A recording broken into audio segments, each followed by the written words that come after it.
We got the Parrot, Middleman Max, and Lefty in the house. We got some serious Euro recap to do here. Yes, this is going to be a Euro-biased podcast. Yeah, I mean, we're gonna have to talk about some uncomfortable facts for the Americans. But other than that, I think this will be a pretty positive podcast. Positive for the Europeans, you're trying to say? No, I mean there's some positives for the Americans too. I'll talk about it. I have a few in mind. Look at that. 10 seconds into this podcast, and Max has triggered everybody already. Yeah, the Europeans and the Americans. You know, you definitely I'm biased. I'm biased for both. You know, I'm like, no, you're equal opportunist pisser offer. You piss off Europeans and the Americans. Yeah. So yeah, I think I give it to everything fairly equally. Pekko's just like, I just want to get this over with. We're gonna hit that interview. We're gonna hit that intro.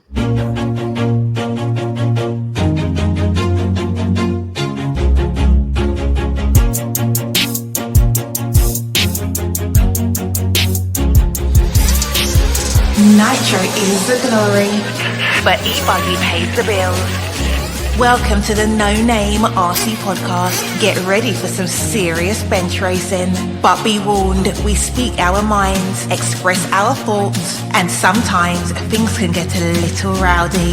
Hate, and he just was influenced by the hate coming from the left, the hate coming from the right. And let's get back to more club racing and less of this grabbing racing. It's hard not to be arrogant when you're always right. See what I mean? That's exactly why people call you arrogant, Max. You may not agree with everything we say, but it's definitely worth a listen. And our pick, can you stop whatever you're doing? Join your host, Lefty the Great, with co-hosts and guests as they get together to chat RC. Hey, after that race that I watched this morning, I have to talk about it.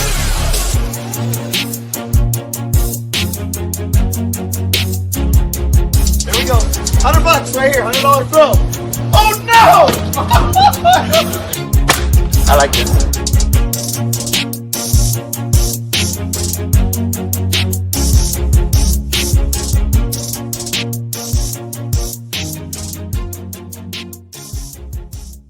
Yes, indeed. Nitro's the glory, but E-Buggy pays the bills. What's going on, everybody? Welcome back to show number 323 of the No Name RC podcast. I'm your host, Keenan White, a.k.a. Lefty the Great. To my virtual left is Middleman Max and the Parrot, Pekko. Welcome, both of you. Thank you. All right. Thank you for the kind words, my man. I'm honored to be on this show one more time. It's a true it's a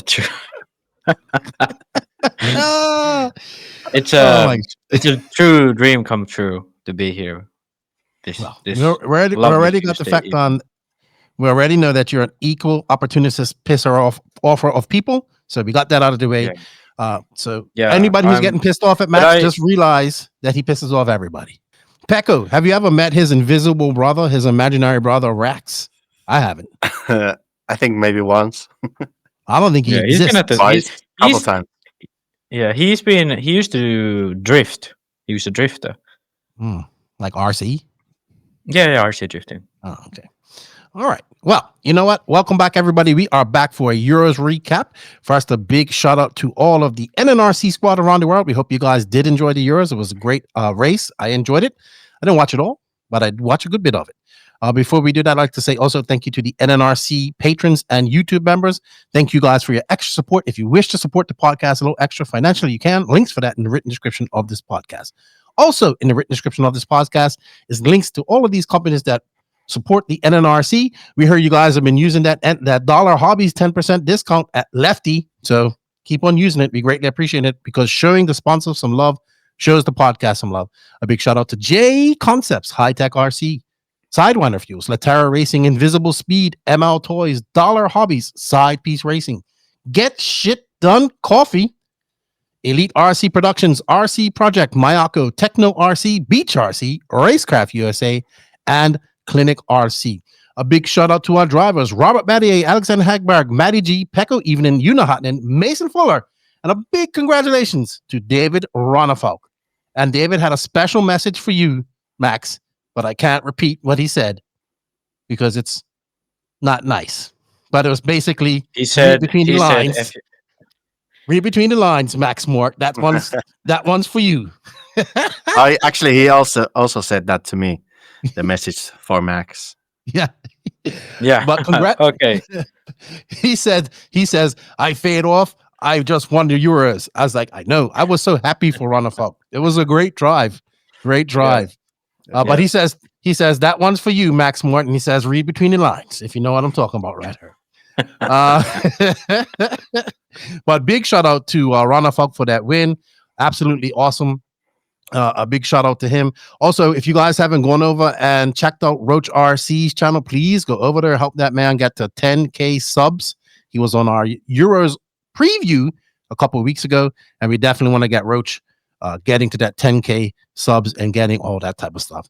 All right, so enough jibber jabber. Let's get on with this podcast, and a big shout out to J Concepts.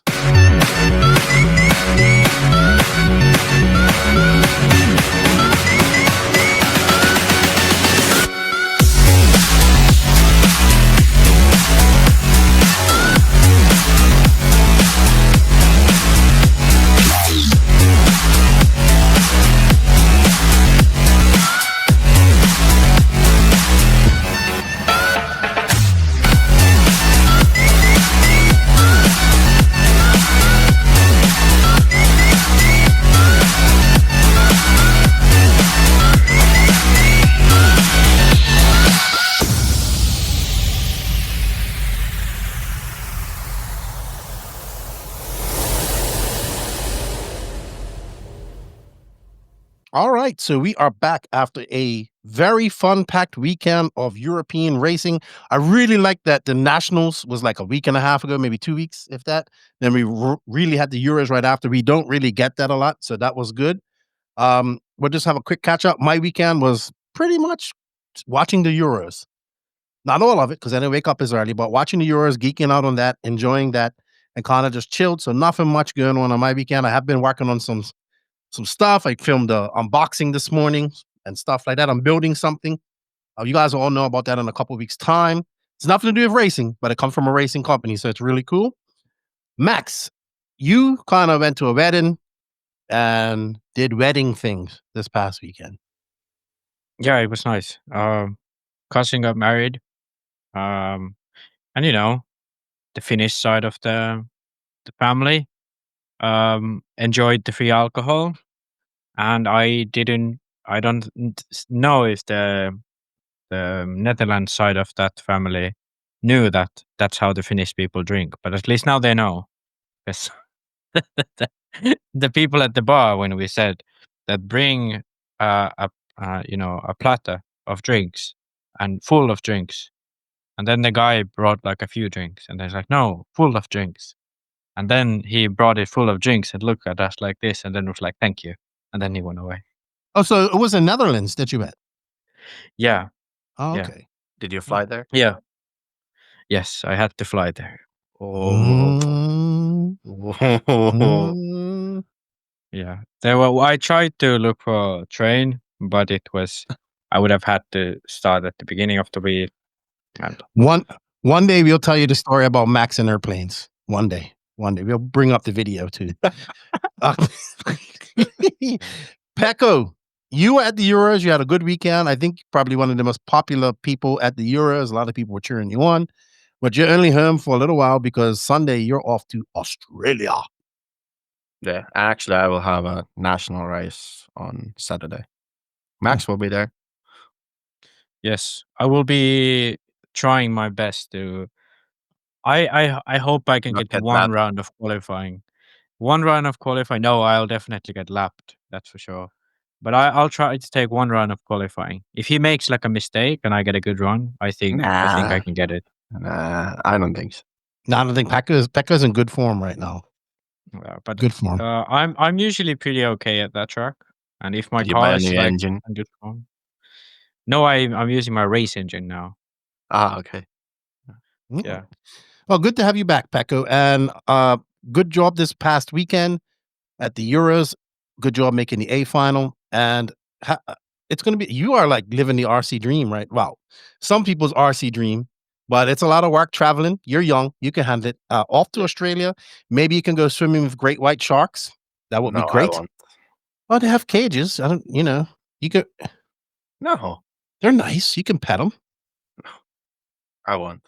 Okay. Well, you know who did go great white shark diving in Australia, and that's why he has a nickname. It's actually Reno Savoia. Yeah. That's why he's named a shark. Absolutely. You can learn all about that because I interviewed him a few years ago. All right. Topics of this podcast. We are geeking out on the EFRA 1/8 scale IC or Nitro Buggy off-road Euros that happened July 1st to 6th in Barcelos, Portugal. But before that, we do have some news. Brought to you by High Tech RC. Looking for top-tier performance and reliability in your RC setup? High Tech RCD has you covered with industry-leading charges and service for both surface and air applications. Whether you're bashing, racing, or taking to the skies, High Tech's advanced technology delivers precision, power, and durability when you need it most. From high-torque service to smart, efficient charging solutions, trust High Tech to keep you in control. High Tech, powering passion, elevating performance. Visit hightechrcd.com. Let them know Lefty sent you, and they are European champions. Because Ronnefalk won with their servos. He said they're testing on a new servo. So I'm very anxious to hear about that. All right. So we do have some departures right here. I mean, the most famous one was actually what happened at the Euros, which was the Kilics brothers leaving Seismic. And this is brought to you. Actually, RC Special broke this on. They were the first ones to announce this. Shout out to Costas out there getting the scoop for everybody. So I talked to Barkan about this, and he just said we left. It didn't seem like the owners of Seismic was very happy. So there we go. I would say I'm not surprised, but people were talking. Do you see Robert in that picture actually talking? Yeah. People were talking about. Maybe he's going there. I don't think so. Silly season? I don't know. Are you putting on your tinfoil hat and silly season? He's in the picture.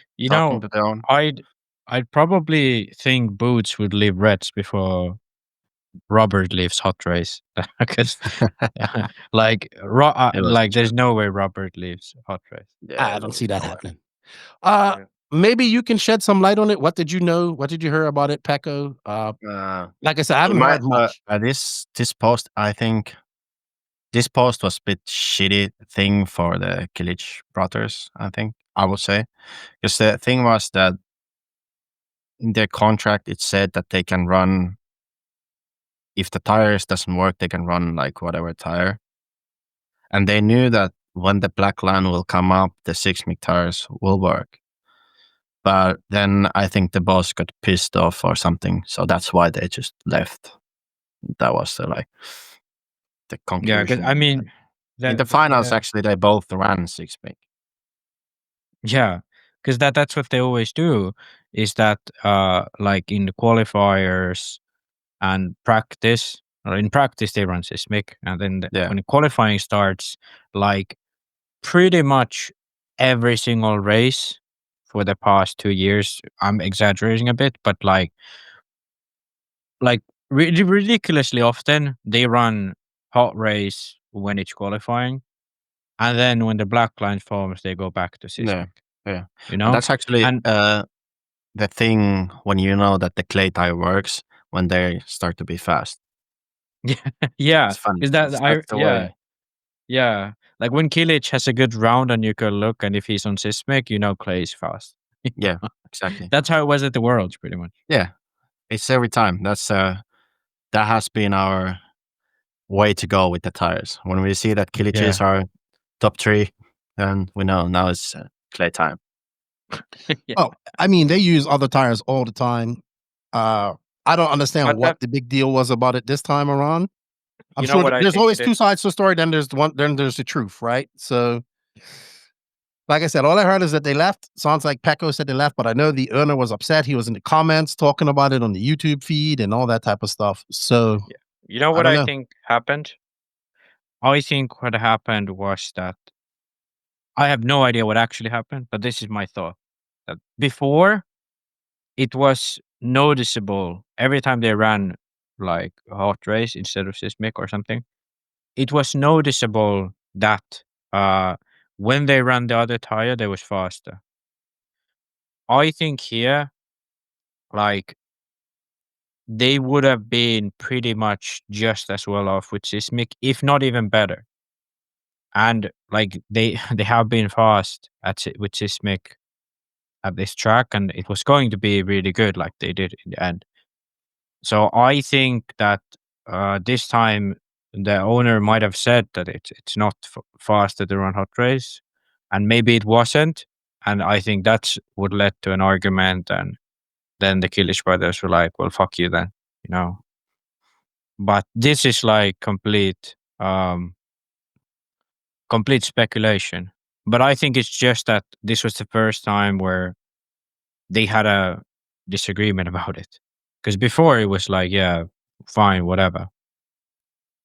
Yeah, I think so. And also, the guy is French, and they are a bit hard people to work with, I would say. So probably that didn't. You think make- Italians are easier? maybe a bit easier. They are at least they are more. They'll take a break, when the time comes, and then they'll cool off. And they'll come back. But I get it. They'll come back, yeah. I think I don't know all the details either, but I would assume that it went along the lines of what you just said, something similar to that. And well, the Kilics are now no tire sponsor, I would say, which is probably better for them. But I mean, in Borak's case, I'm sure he was probably collecting a paycheck from it of some sort or something. Both of them were benefiting from it. So now they have to kind of replace that. And we'll see what happens from here on out with them and what they do. All right. Up next, Jessica Palsson leaves HB. Now I heard something about this on the stream. They were talking about she's not running decals on her car and all this type of stuff. I am not surprised at this at all. I mean, they don't have fucking parts. Like, how are you gonna run a brand without Yeah, they parts? shut down the thing. Yeah. Dude, according to all the people that are running HB, they're on this special team and they're gonna have this and they're gonna have that and they're gonna run HB until they don't have any parts. I mean, I don't want to get a cease and desist again for saying something that I didn't say. But man, this is like they have a few HB drivers, but I would say this is probably one of their top, if not top HB driver in Europe. Yeah, probably. I don't know where she goes or what she does, but it seems like the ship is definitely on its final death throes of sinking, and people are abandoning the ship because they know they're not going on with it. And I don't blame them. Pekka, do you know if Jessica is gonna start running the Shumacher prototype? She's your teammate after all from Shumacher.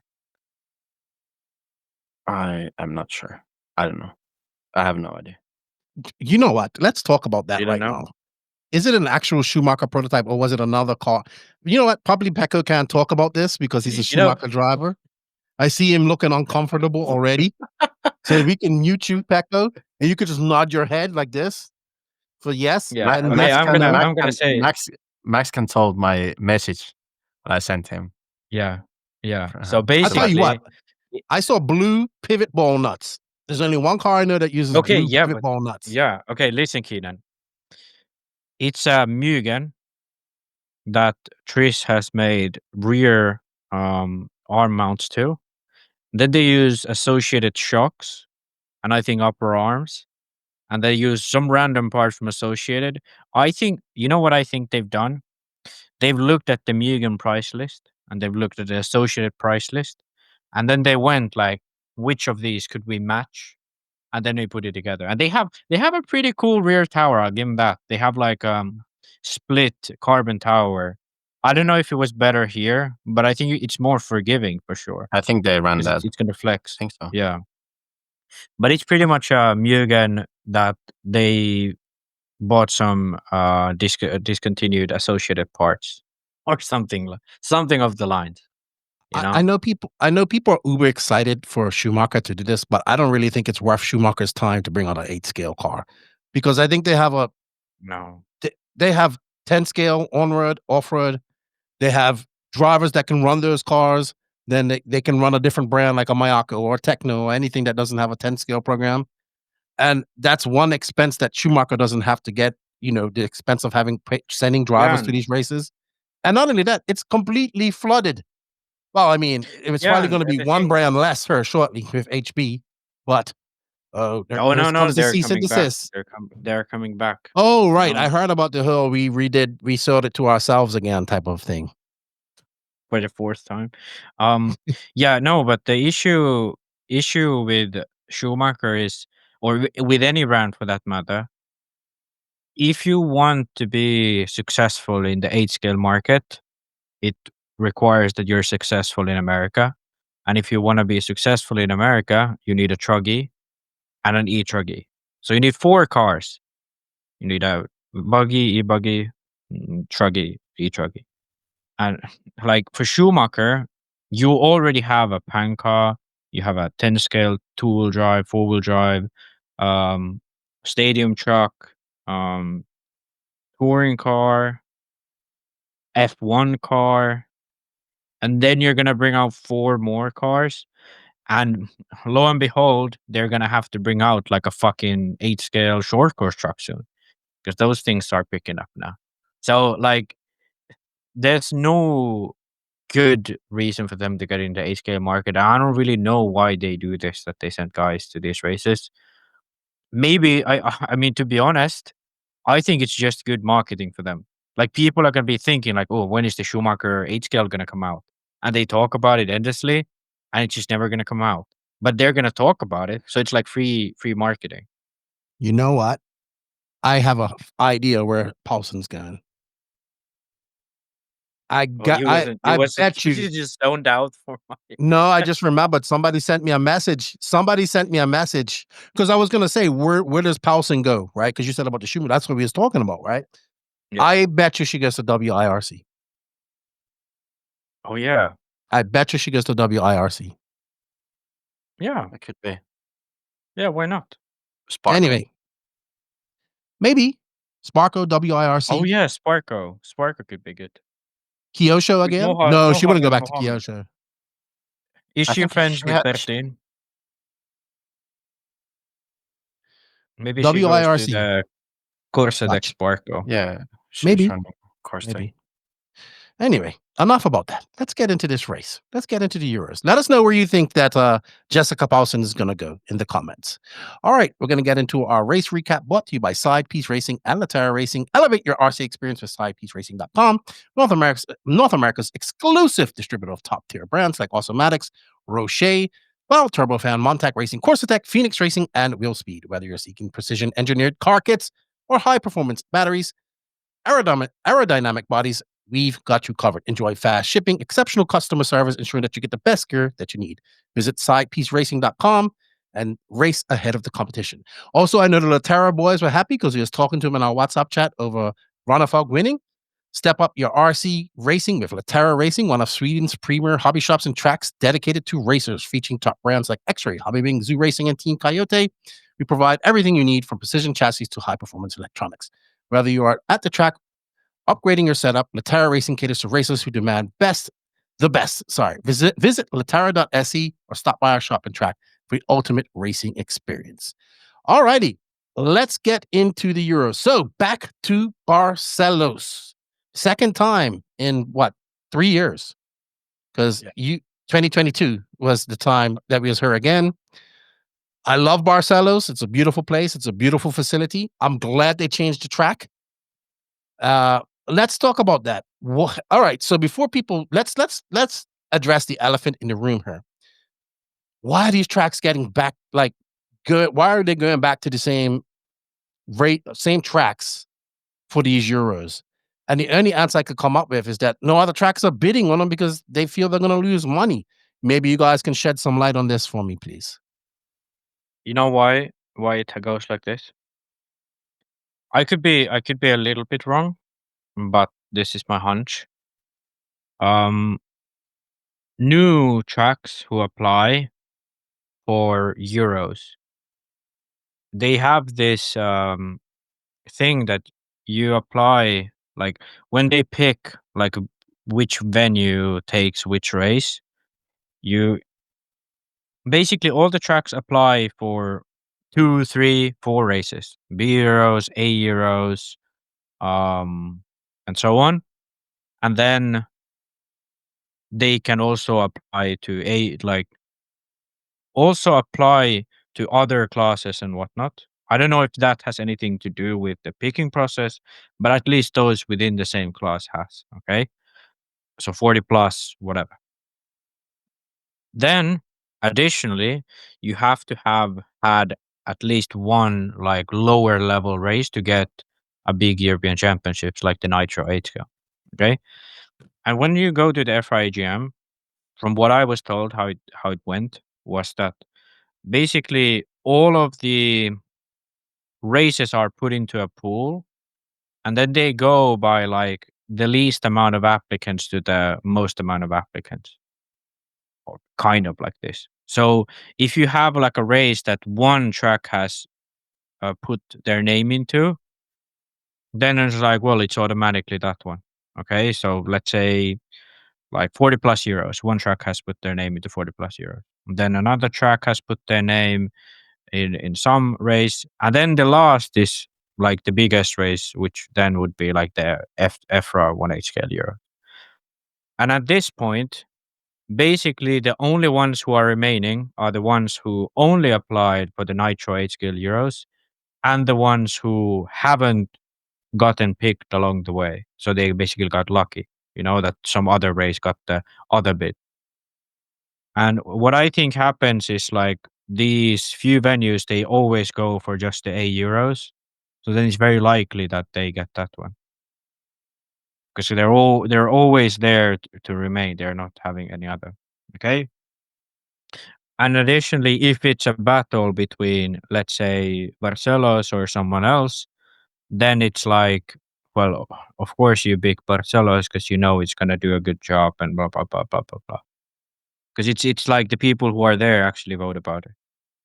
And yeah, it's a very weird way of doing it. Basically, it's, to my understanding, it's done so that they guarantee that there's always a venue who can host that race, instead of like one race is like, oh, these guys are actually having that other race. So it's like when you apply for a race, you can take it like very safe and apply for everything, so you get at least one, or then you can apply to just one and hope that you get that one. You understand? You understand that? So it's. I have a question. Yeah. Do we know where next year's A Euros is? Yeah. Where is it? Buggyland. Madrid. Oh, okay, cool. Have they had a Euros yet? B Euros in 2014. All right, cool. We got to remind me to talk about the B Euros because I think it's actually working. All right, Pekko, your thoughts on going back to Barcelos? I was really looking forward to it because last time I was there, I met my first ever Nitro Buggy main. So I was really looking forward to it, and I really liked the place. And actually, the coolest thing this venue has is the walkway under the driver's stand, where is all the finishes from the World Championship and European Championship and top 10 or top 12, what is it? All that listed, and pick some pictures. That's super cool. I liked it. It's always when you're walking down that path, you're like checking those and just wandering around and checking, oh, this guy is there, this guy is there. It's super cool. It's a super cool idea. Yeah, so if you want to see that, I actually will put a link for the facility tour that I did back there in 2023. It is very nice. It's a very nice facility. It's on par with Radovan. I think it's better than Radovan in some ways because it's kind of got everything there. They don't have to really bring anything in. Whereas Radovan, when it has a big race, has to bring in all this. It's a great.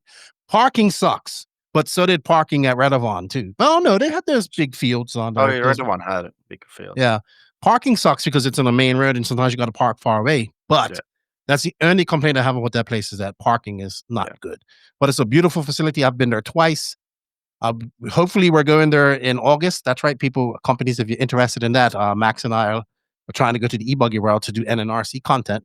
We need your help as well. Somebody said we should do a GoFundMe for that as well, even if you don't get enough money. So we'll see what happens. Let us know what you think. All right. So let's get on to the track. Max, do you want to bring up the track picture so you can talk about things? They did change it. First big change in a very long time to this track. Well, yeah, let me actually bring it up. There is a rule, but this track has been the same, pretty much the same since it was in 2022. Yeah, exactly, because there is no rule for the other races, but for EFRA races there is a rule, and Worlds also. They will make a new track to the Worlds also. Yeah, I know that. But this track is kind of hard to change because of the glue, right? It's very thickly. Well, when I was talking to the figurators, tear apart it. So when I talk to the figurators, it's difficult to move because it's so hard. Like the surface is very hard. All right, so heard that. I really like what they did.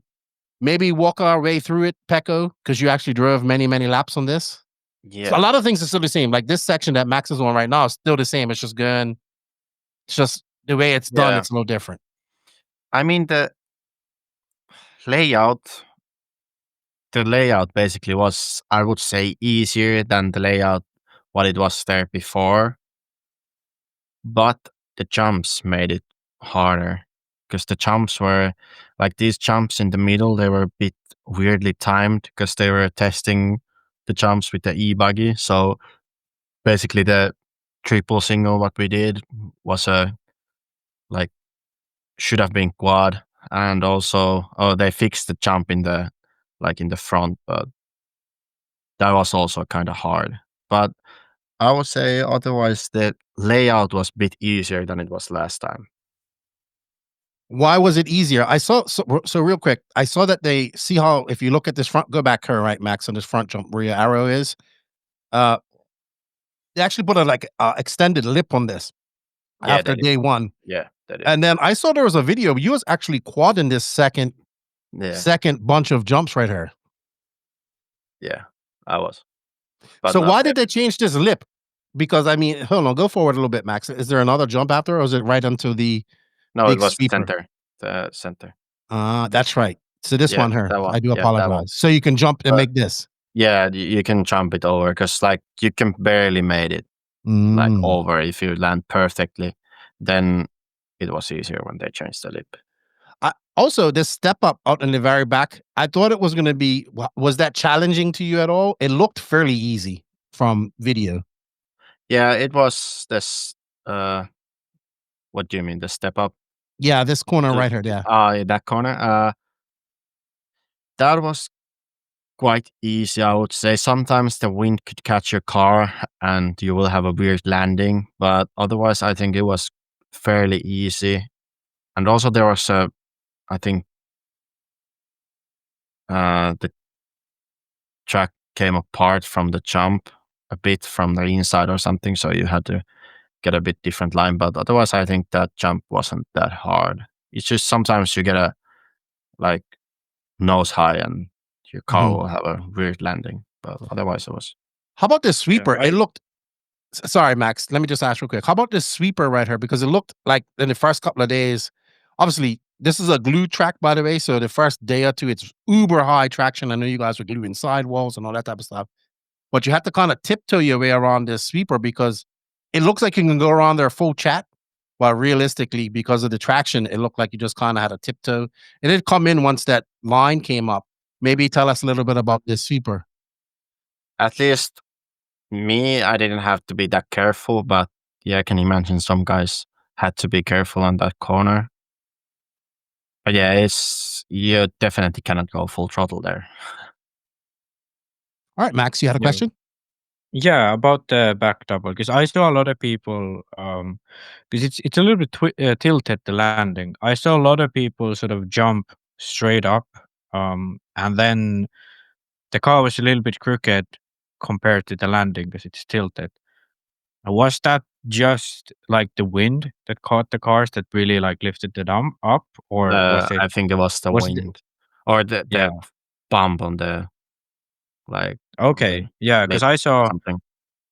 was it now Ronnefalk or someone? They was like in Q4. I thought he would crash there every lap when he was running over that because he lifted up, but Yeah. he didn't. He TQ'd that round.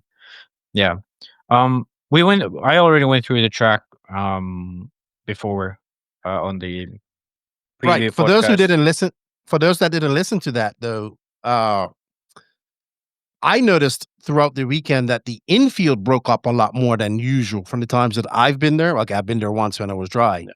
And that allowed a lot more dust to get on the track. And I think that's because they didn't probably get as much glued on as they wanted.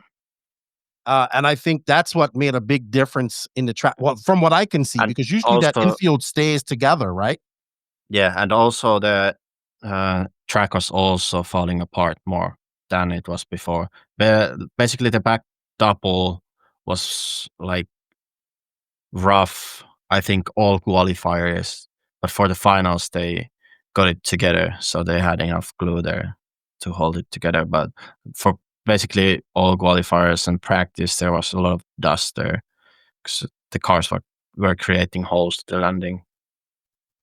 Also, I would also like to ask, how long did it take for that black? Because I know the preferred line is when it gets a really dark black line. Yeah. And that's when it's at its best, I believe. It's greasy, like it has a little bit of give. Were you guys gluing sidewalls and all that stuff and the track got like that as I well? was doing sidewalls all the time.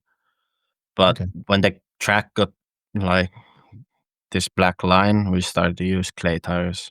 But I think Ronnefalk was still on softs in the final. Most of the hot race guys were on softs.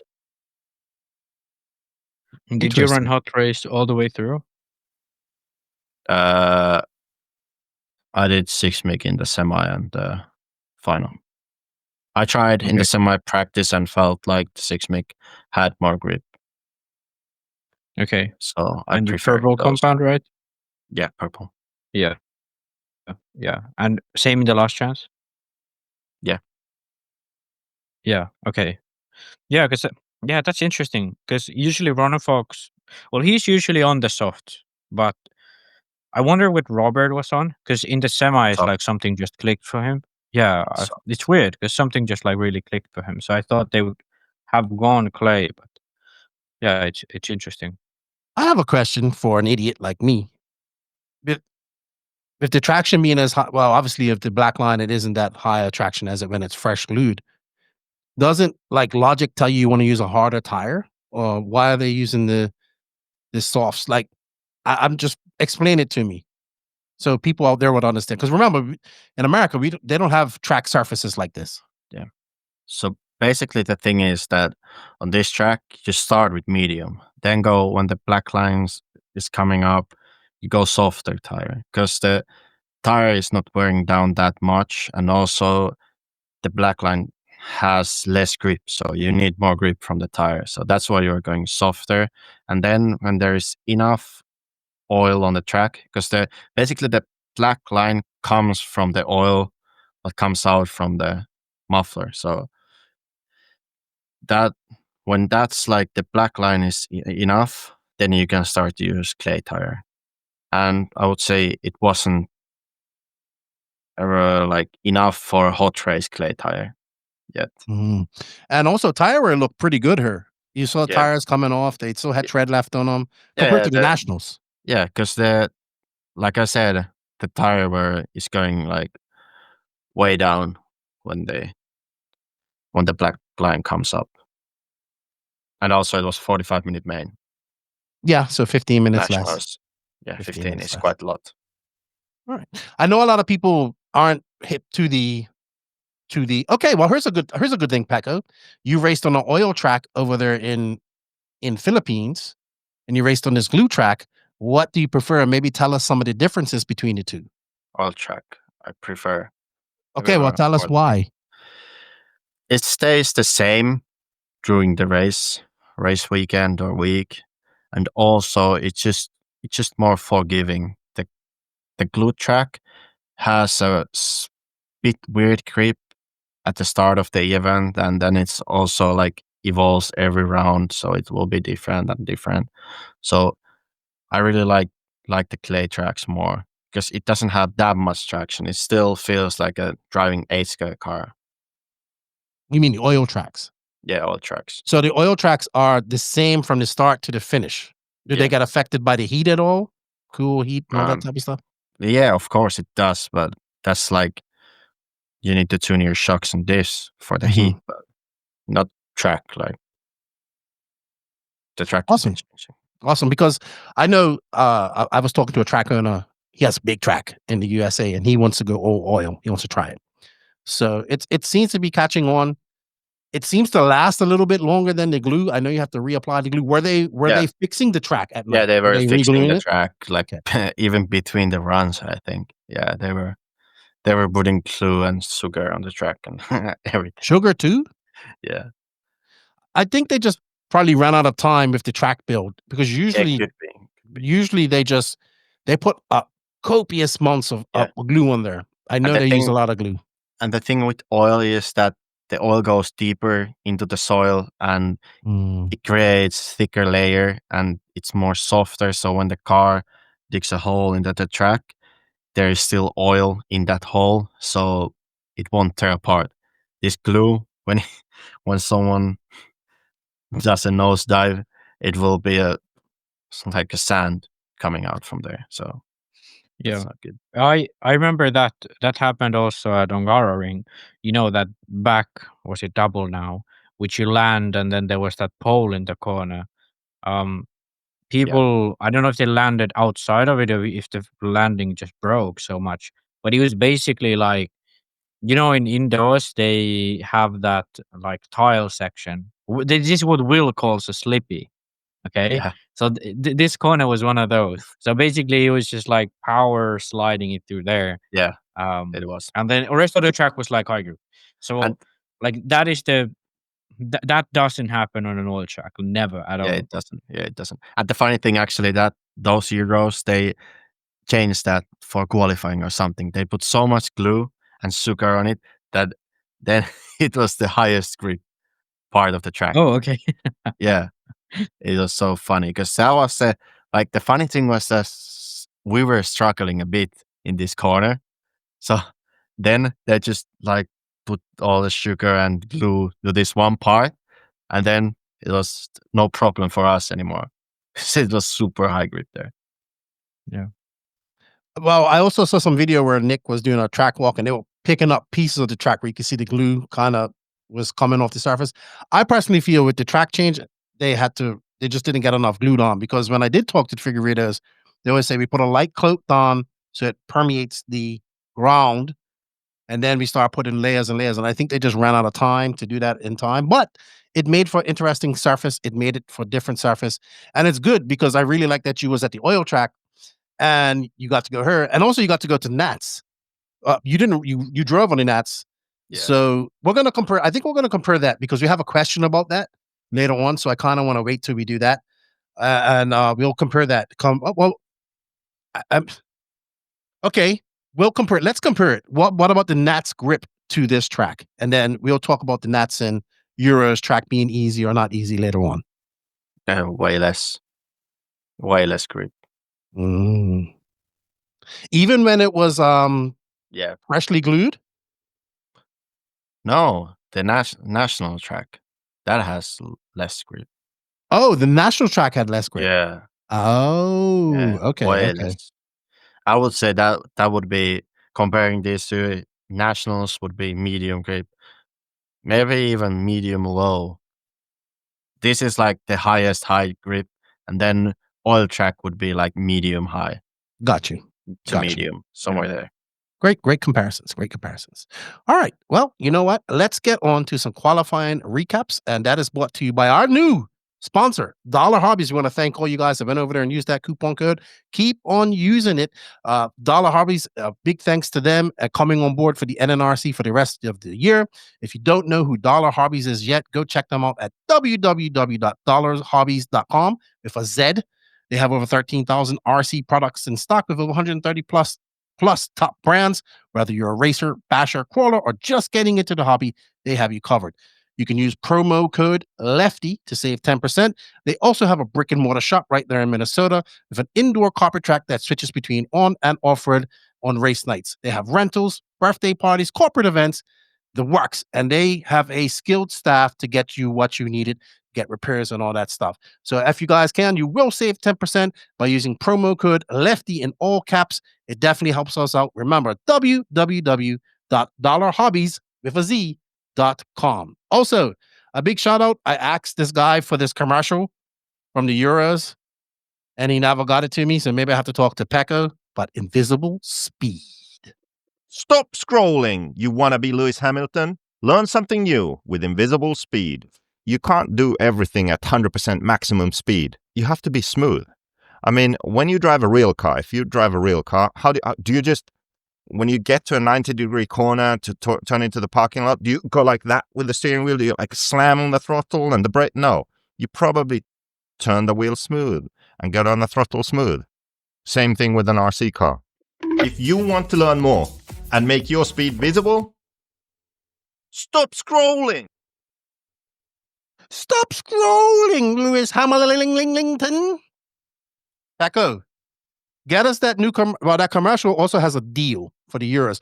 This commercial is from the last Euros. Yeah, it's fine. It's good. I think it's the At last that race. Euros in Barcelos. Yeah. Yes, Yeah. Probably it was Worlds. maybe. No, I have the world's one.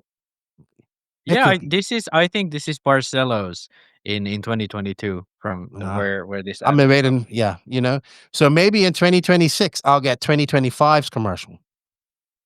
There we go. I'm talking to the guy. All right, so let's get into the qualifiers. We had 5 rounds of qualifying spread over 2 days.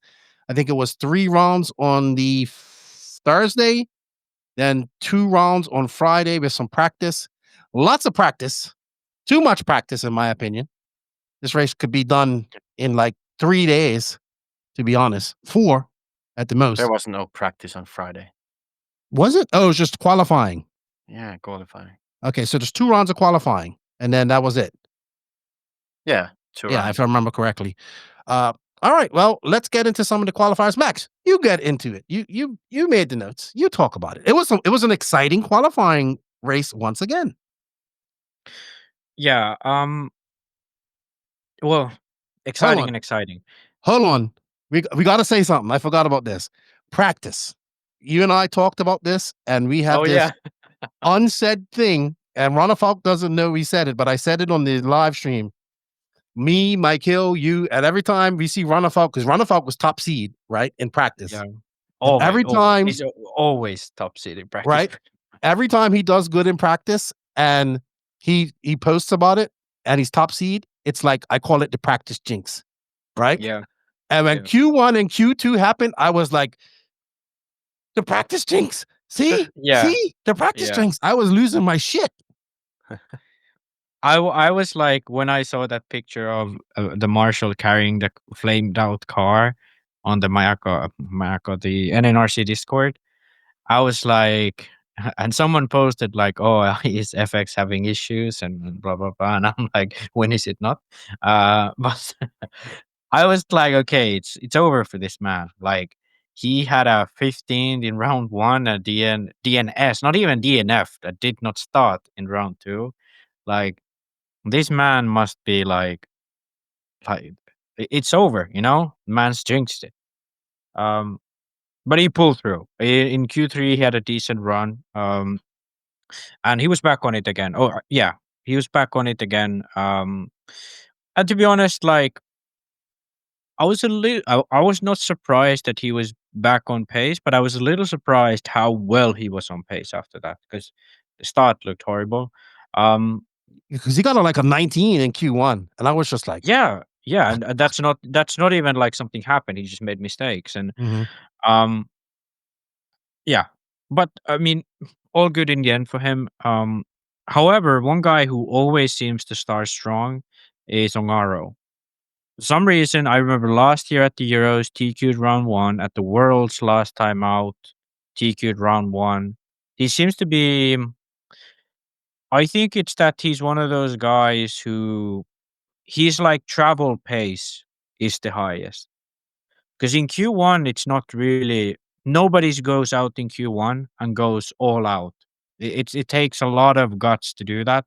Because I don't know if you guys had a practice before qualifying then. Or did you run the seeding that day? No, we had a round of practice before. Yeah. Qualifier. Yeah. Okay. Well, that makes it easier. But I remember like back in the day, there was like a 3-minute shakedown. Yeah. And That those was a full 3-minute practice. shakedowns, those 3-minute shakedowns we used to have back in the day, that was pure chaos. It was like ridiculous chaos because it's 3 minutes. You haven't been on the track for over 12 hours now because the previous day ended like at 4 because you had the opening ceremony and everything. You rebuilt your whole car basically because all of the practice is now done. So that's that sort of vibe going into Q1. You can't go full speed. It's like you have to get used to it.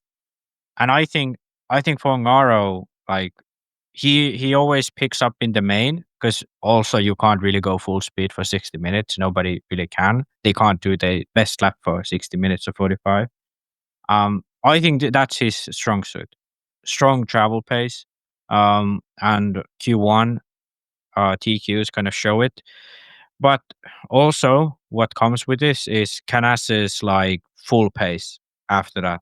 Because after Q1, Canas made a mistake in Q1, Q2, Q3, Canas takes a TQ. And it doesn't even look close, to be honest. Like it was, yes, it was close. It was within a second in both of those rounds, but it really wasn't. Like Canas was, in my opinion, at least watching it, he was comfortably in the lead. Like, um, okay, they was in different groups, so he can't really pace himself, but he can pace himself off of those who are in the same heat. Um, and I think it was, I don't know. I was like, okay, Canas is gonna TQ again. That at least was my attitude. But then Q4 comes around on Friday. First round of qualifying on Friday. And both Canas and Ongaro make little mistakes. Um, First it looks like Coelho is gonna TQ. But then it's actually Ronnefalk takes the DQ in Q4. And this was a great run. This was the fastest run at the event so far. And in my opinion, the overall the best run too.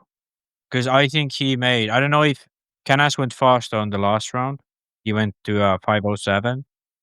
But I think this was like the best round of qualifying because I think the track is a little bit slower in the morning round, so that's also a part of it.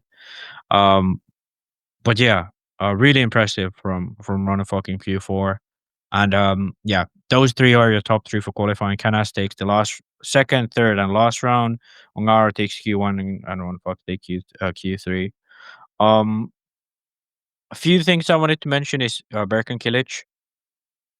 For some reason, he seemed really good in qualifying. Like he was there pretty much every round. He had a tough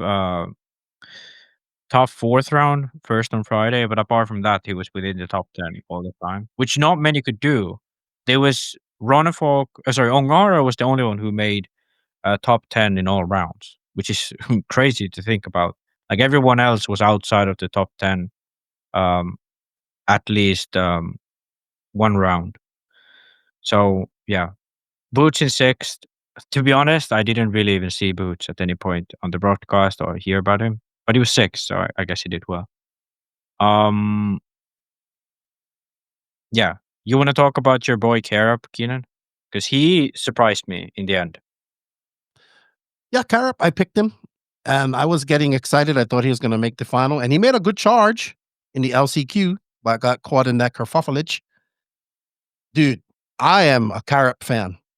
And I think he is the future. And I feel that this young man is going to be a European champion in multiple. He's already a two-time European champion, and in four-wheel drive. It's four-wheel drive, right, or two-wheel drive? One of the two. Yeah, he has one in both. But if he does more 8 scale, dude, it's gonna be hard to beat him. He didn't make the final, unfortunately, but I like him. Coelho, a good second, but that was like his flash of brilliance for the entire weekend, in my opinion. We'll talk about Coelho later. Barufalo was surprisingly good as well. Kudos to Roach. Clement Boda, Miko Widmeyer. These guys were good too, right? Miko was good. Miko especially. He was really consistent. He was really consistent. Unfortunate that he did not make the final. Tresvavan bumped up, did he not? He was from the quarters, yes. Yes. Yeah. So those guys were impressive. I think Clement Boda was highly impressive because I think he made straight direct to the semis, if I'm not mistaken. Yeah, Boda qualified 12th with well, he was consistently within or around the top, let's say around the top 10. Oscar Navarro, similar story to Boda. Yes. And there's also this one Pekko Ivonen who had a really strong start. Q1 10th, Q2 7th.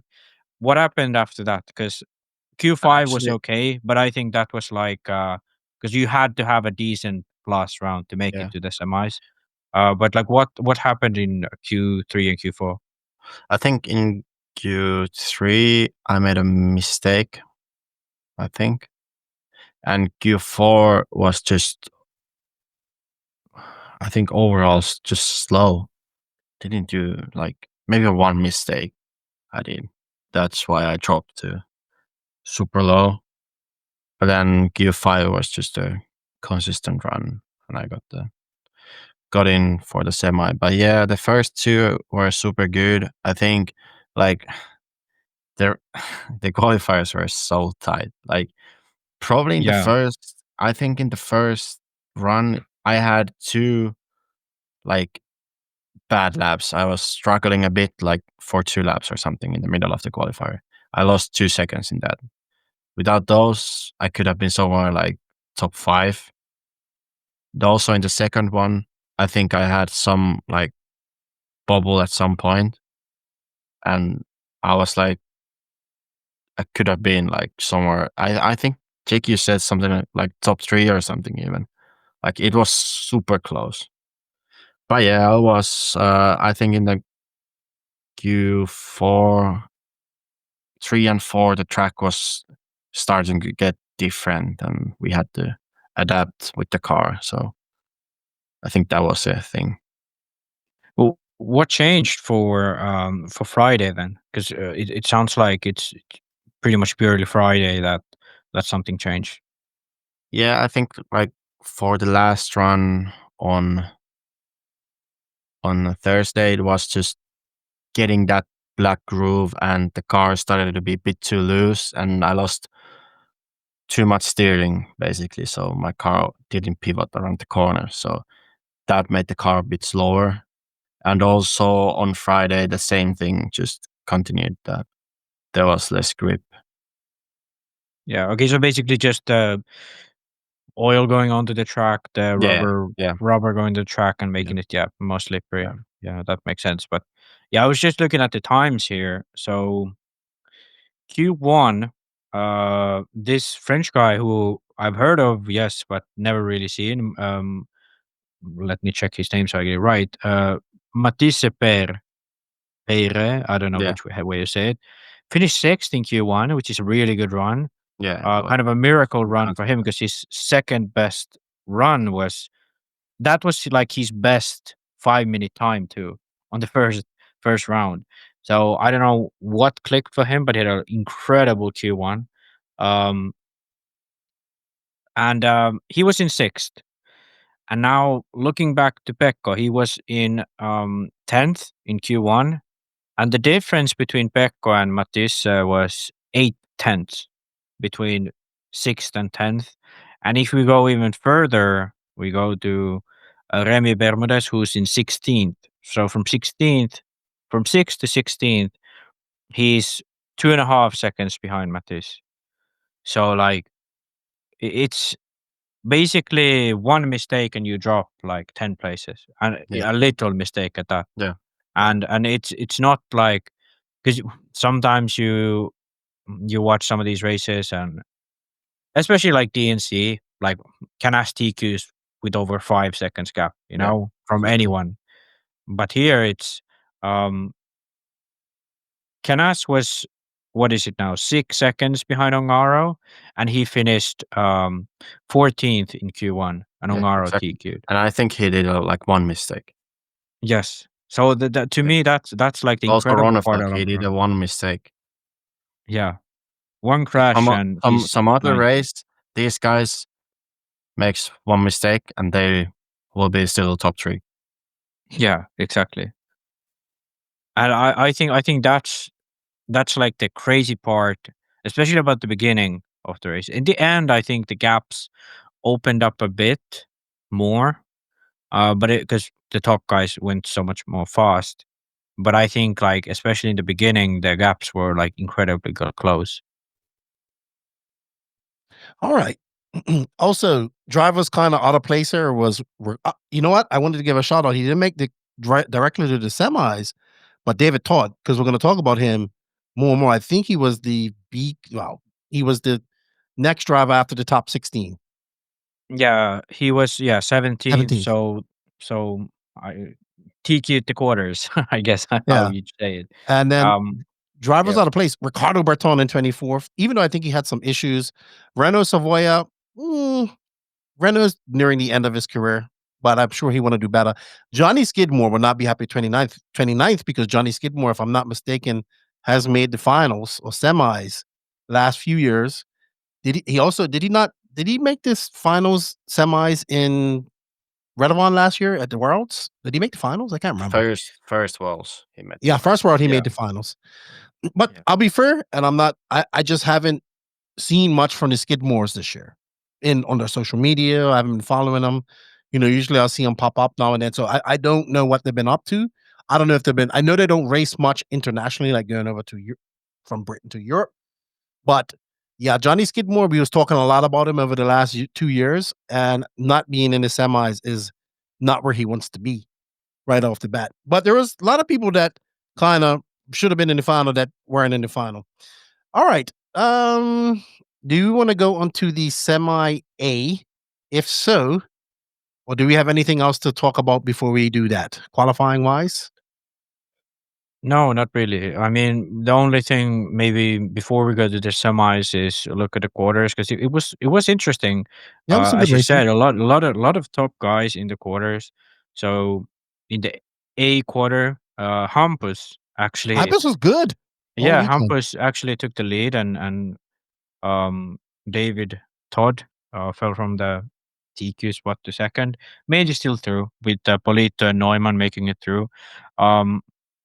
Interestingly enough, like Remy Bermudez, Skidmore, Noah bin Mohammed, he had a much tougher week this time out than he did at the E-Buggy Euros, which is kind of, to be honest, seems a little bit like his thing. And Jona even getting out from the quarters, and we all remember him being on the brink of making it to the main at the Worlds. So it's like crazy. And making the main at this Euros 3 years ago. Yeah, that too. I think it's the level of that is crazy. That's a quarterfinal, To be fair to Jona, I think he's been more focused on 10 scale than anything. So that is true. It's a 10 scale Worlds here. And then on the B side, Daniel Parente, shocked at that. Making it through. That he was. Oh, are we on the B quarters or B semis? Yeah, B quarter. Yeah, he should have been in the semis. Oh, straight out. Yeah, I think so. His brother was. I think so too. Yeah, his brother made it through. I would expect Danielle straight into the semis before Adrian. Yeah, but that has kind of been the story this year, that Adrian has been fast consistently.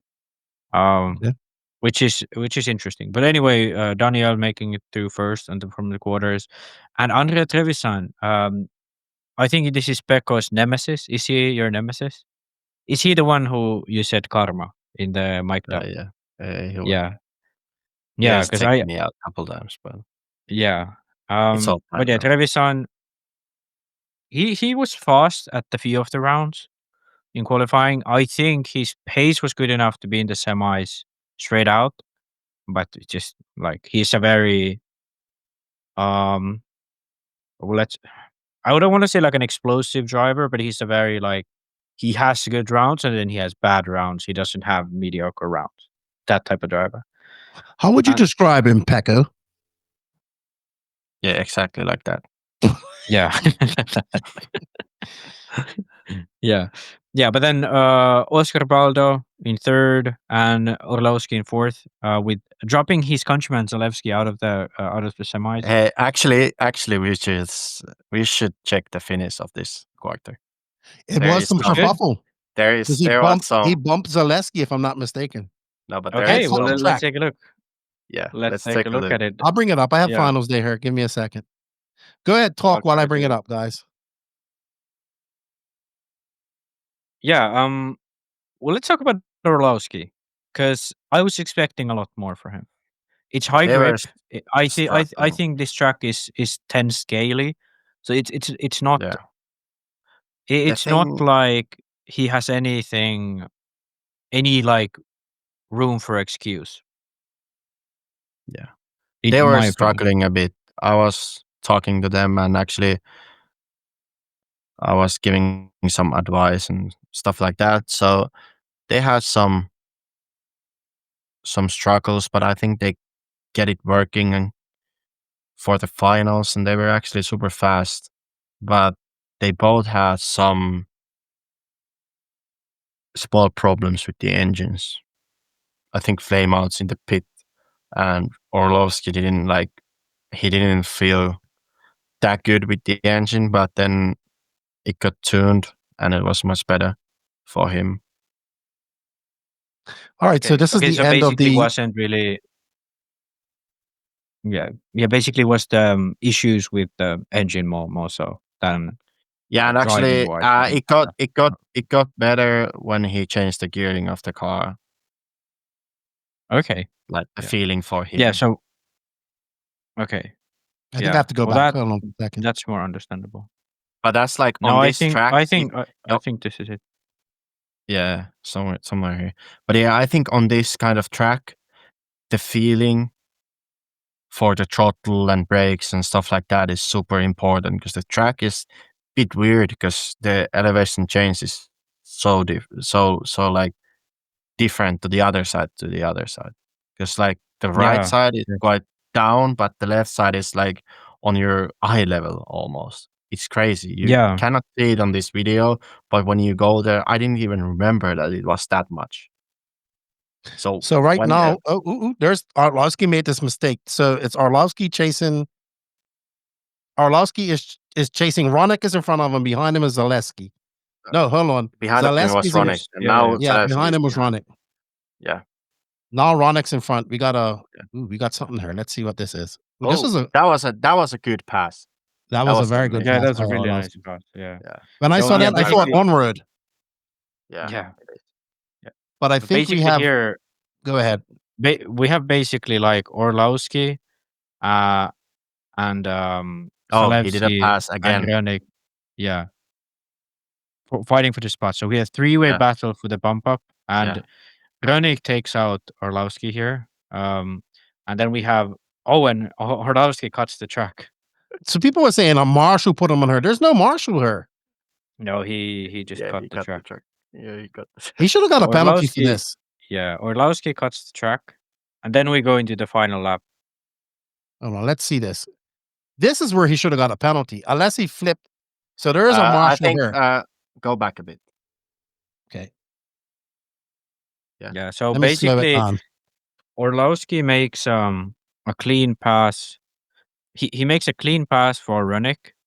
Then he crashes. Ronnefalk gets by. Then he makes another clean pass through Ronnefalk. You know what happened? I think him and Bartos hit each other. So what happened? Then in that back corner tabletop, Ronnefalk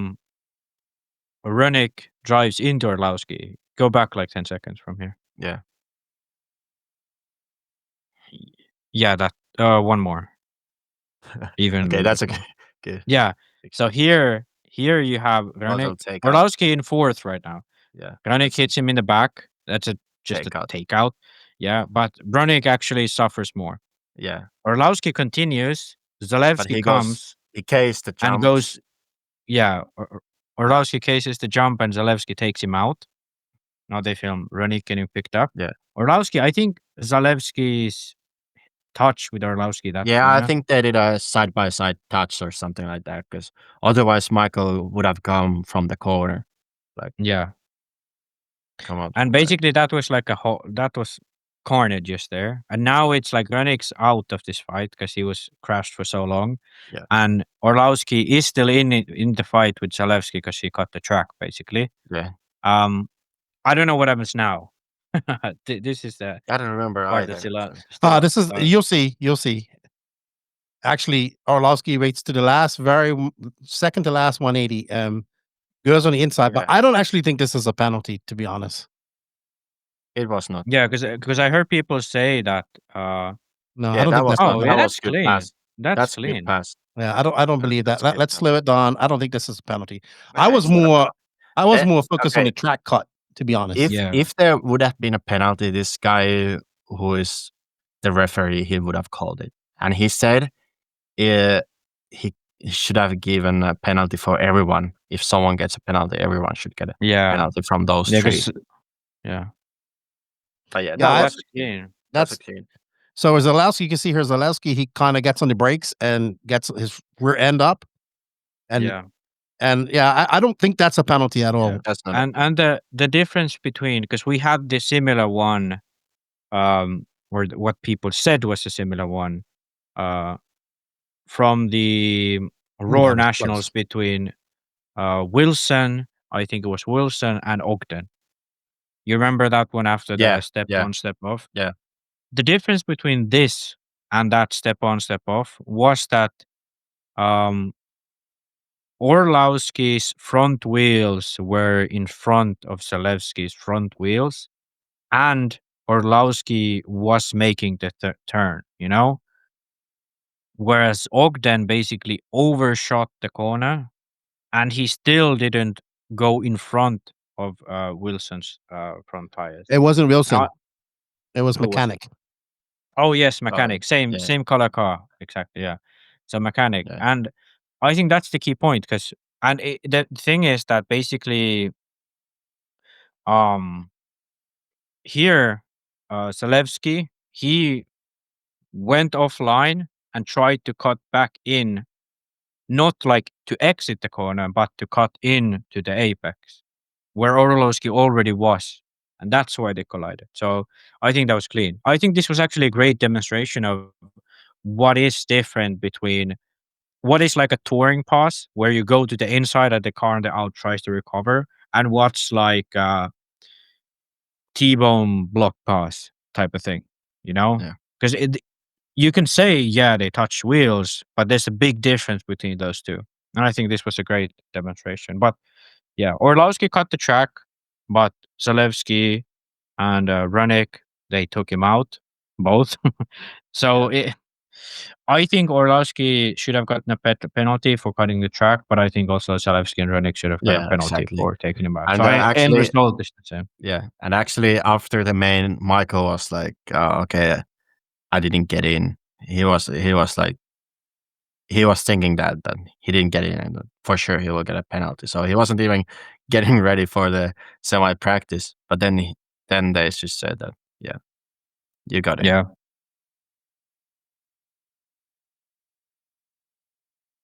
Alrighty, let's move on to the semi. Semi A up first. Did you watch this one, Pekko, or was you just preparing for your own one? I don't remember. I think the first one I was just, I probably the last minutes I watched that who is going to bump up and stuff like that, but nothing crazy happened. I think Buffalo and Todd had a good race at the end. Okay. Yeah. Semi A, Ongar Kenas takes the win. No contest. Someone passed him on the pit lap. Basically, that was it. I think you can call it a light flag one. That one, because he was there no contest whatsoever. And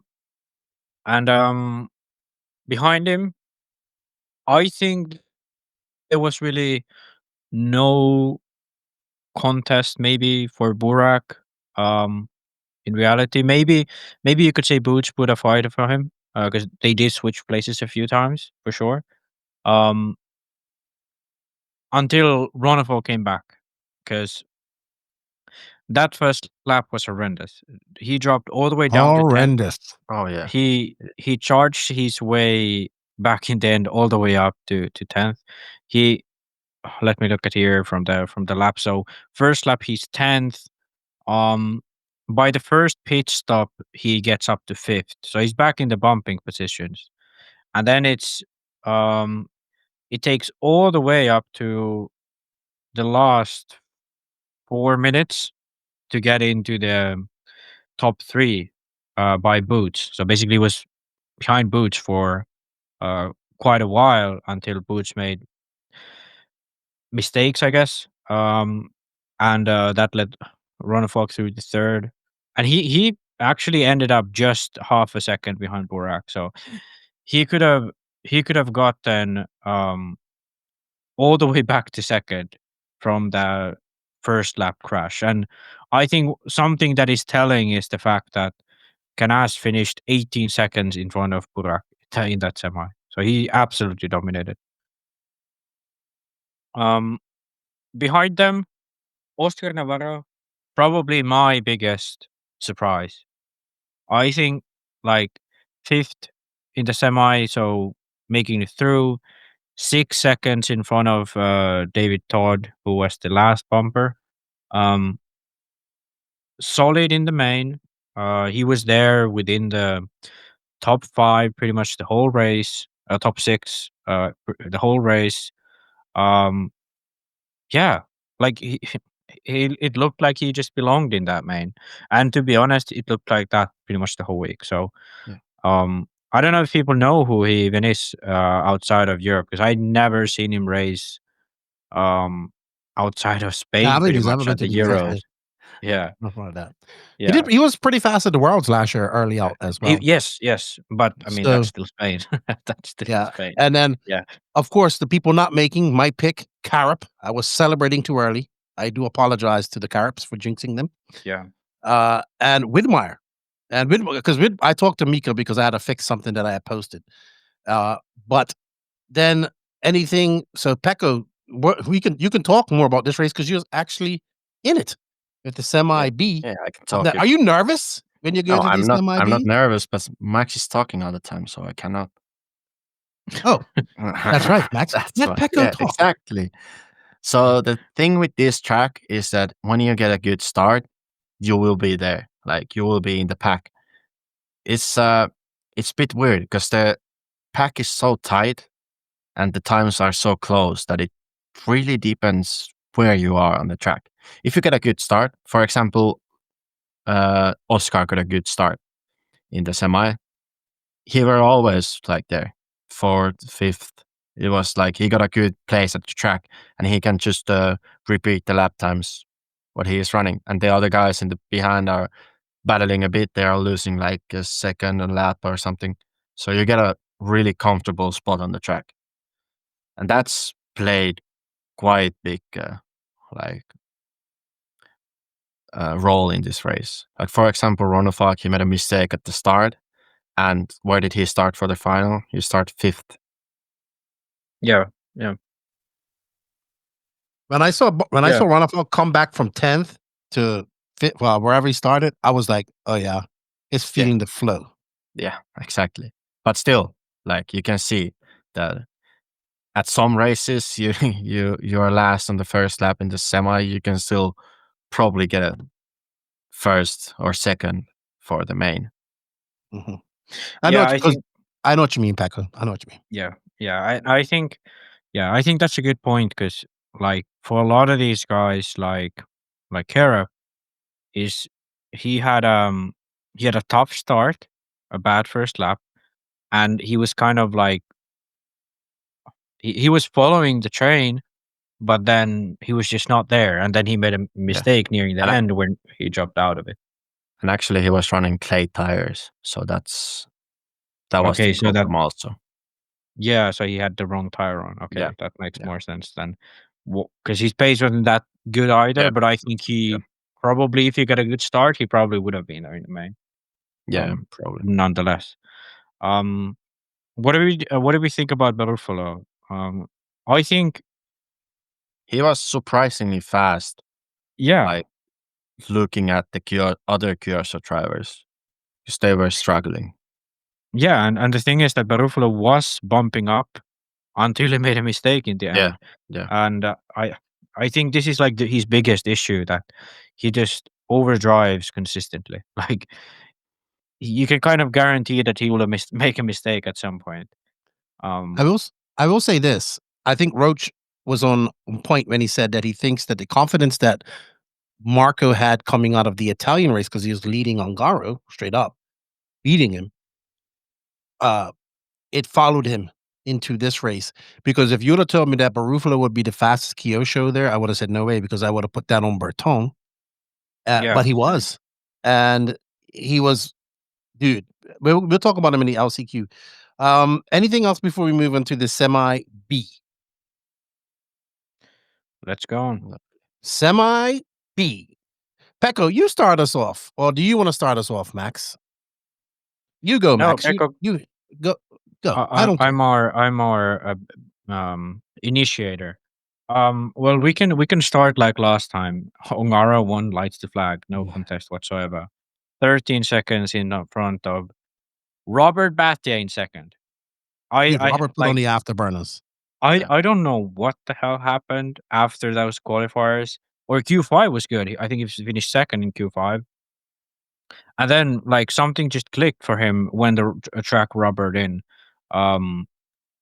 Yeah, he started from fifth, so not even like a great place to start. He even dropped back to sixth early on. Then by the first pit stop, he was up to second, and then he was just second, gapping everyone else. Again, behind from him, it's what, 13, 14 seconds. So it's like Ongara was ahead alone, Robert was second alone. And then behind them, I think this was the craziest pack of any of these races. Because this pack was together from third all the way to like Seventh. eighth. Yeah, I think even eighth. Like it was together. Because I think you was in the pack for quite a while too. Yeah. So like seventh, eighth, whichever you count it, but it was like a one solid pack. Yeah. And yeah, do you want to, because you was kind of out of it for the most part. I don't know if you ever got into well, you had a decent beginning. Yeah, but my in the end, start was super good. I got up to, I don't know, I don't remember. I think I was fifth or sixth or fifth, somewhere there. Then the pit stops came, the first pit, and that was actually crucial. I would have gone out third from the pits, but I caught up with Figueredo in the pits. The bit stupid thing with this pit lane was that the wall where you put the car was a bit too low, and they were doing the pit stop by two people, so they put the car sideways on the rails, and it was maybe a bit too far back, so I hit his rear tires coming out from the pits. My car span around and was wrong way, the pits. Thank God someone grabbed my car and put it the right way. Okay, then Zhao goes out from the pit and he flew to the fences or something. He made a mistake coming out from the pit. So I lost like 3 seconds, 4 seconds in that. Without that, I would have come out third from the pits and I would have had a comfortable spot on the track. Yeah, because there was a... Yeah, go ahead. Yeah, but with this mistake causing me the 3 seconds, of course, I got past Zhao, and he actually got a penalty because JQ said and went to the referee and said, "That's a penalty," and the guy gave him a penalty. And then I got out, and I was still, I think, third or fourth, probably third still, but Bruno was right behind of me. So that didn't make the thing easy. Then after a couple laps, I clipped the pipe, and that was also a bit unfortunate hit. And the back double, I hit the pipe slightly, and my car rolled over like super easily. So then I dropped back, and yeah, I was still in the game to go straight from the straight to the final, but I think I was 7th at that time, and during the pit stop, I could have overtook people, but then on the middle jump, going to the left side of the track, Boda made a small mistake, and he had to go I think it was a single, or like he couldn't jump the second jump. So I had to be a bit careful. So then I went a bit offline, and my car just, when I went on throttle, the car just went to left, and I hit the karting tire on the straight. I basically did the same as Ongaro in the final. So that was a bit unfortunate. So there I lost the direct position for the final. Yeah, basically until the first pit stop, he was quite solid in 6th, 5th, and then after that, I don't really like the pit stop cycle. Seems really chaotic because people pit in very different laps. Some pit the lap before, some pit the lap after. Like for example, Berkan, he pit. I think this is over 7 minutes, 7:30. Almost 8 minutes when he pits. So there's a lot of people who pitted at different times, and that's what's also interesting when you have this pack style racing where everyone's so close. That one touch in the pits, that's 4 positions, Yeah, that's true. And it's from 3rd to 7th or 8th. Yeah, because that's the craziest part. It never really has been like this. That's true. Yeah, I remember when I was it now Neo in 2018. When I was in the semi, I was 3rd or 4th. And then behind me, I crashed, and nobody was even close enough to get by me. So I was 3rd in the semi, and I think that is the craziest thing, that here, if you was 3rd and crashed at any point of the race, you would have been 8th instantly. Yeah. So it's very what's the word? Intense. It doesn't give you any. Yeah, it's very intense. Intense. And the thing was, I didn't lost any positions in that situation in the pits. I just lost the comfortable lead, a comfortable gap to the guy who was behind of me. Yeah. All right. Let's move on to some of the talking points here. We had Boda going through, right?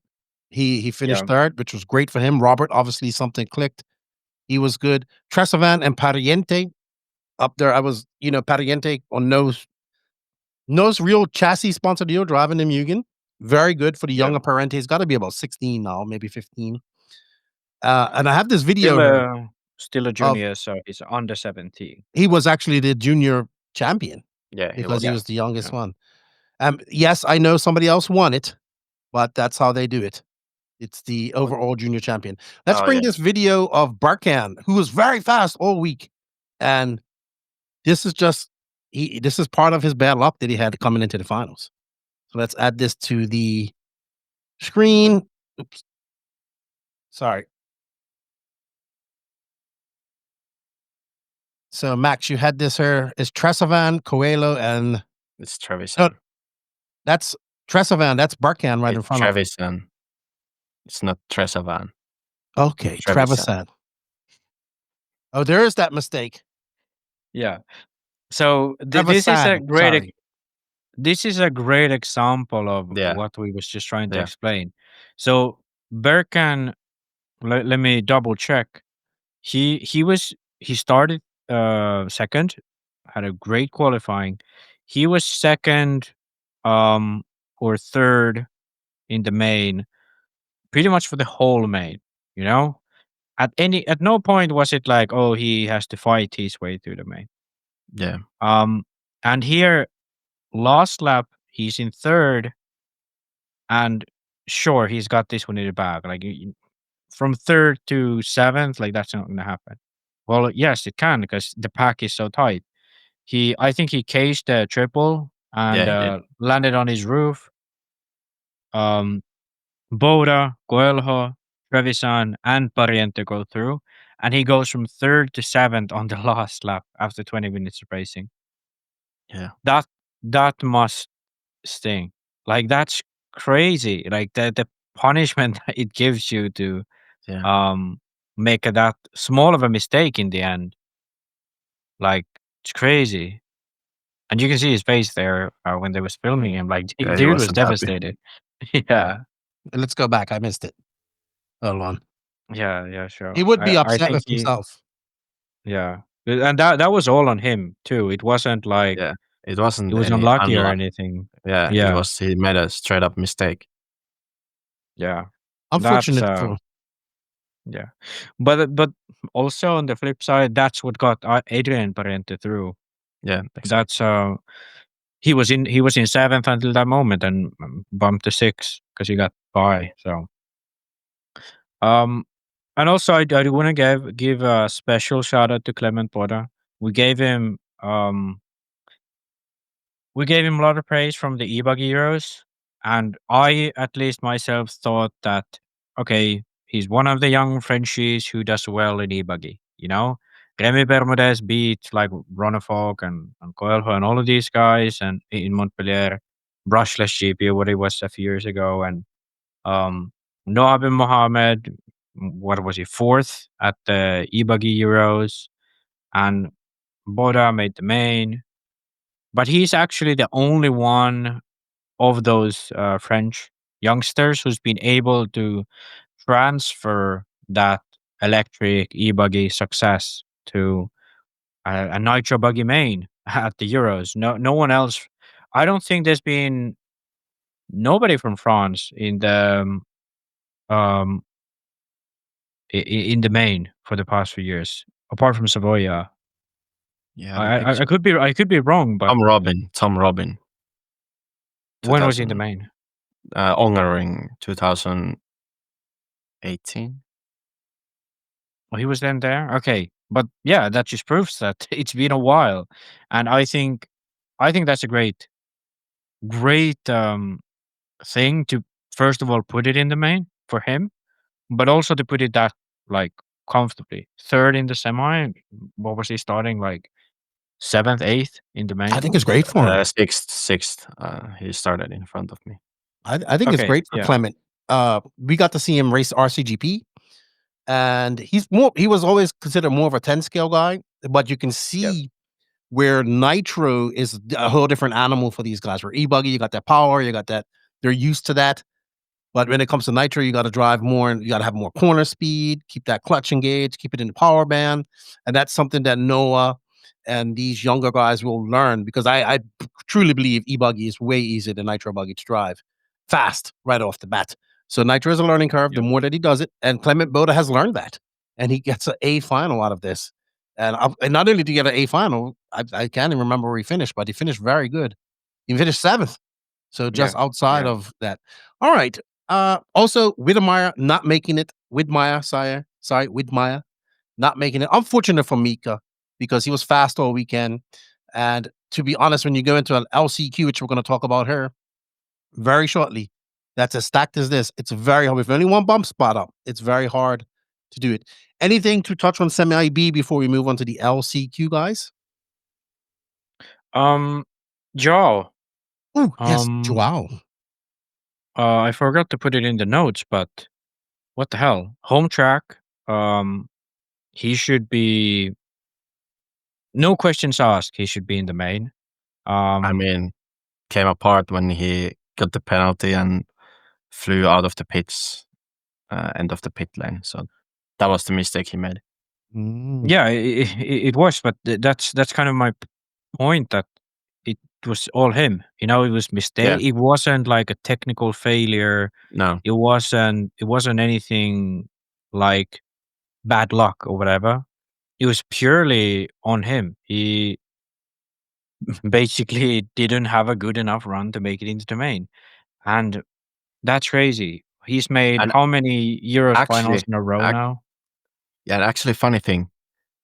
Before the main day, we were talking about Zhao with JQ, and we checked some results because JQ was all about his making the main with the own car 4 times and stuff like that. So he was checking the results, and I was like, Zhao has made so many. He's like always in the main, but never has won anything. Yes. And then we started to check. When he made the main first time, he has been there every time since that. Yeah, and that was. Do you remember what year it was? I think it was 2017. Yeah, I think it's 2017. Here's what I think. This was the first time he dropped out. I'm not making excuses for Joao, but I think he was, with the track change and doing all that stuff, I think I'm sure he was also helping out his father and all that type of stuff. I think sometimes hosting the race at your own track isn't always the best thing because you're always busy doing things as well. Yeah. Right. So I'm not saying that was the case, but yeah, unfortunate for Joao because that's a streak, almost 27. That's quite a lot of finals to make. And he's not like he's not doing well. He's doing good. Yeah. And the craziest thing was that Robert made his 20th Euros main final. Wow, that's impressive. Yeah. Congratulations, in Robert. In Nitro. That is crazy. Wow. And isn't that in a row too? Yeah, I don't think he's never. It could be in a row, which makes it even crazier.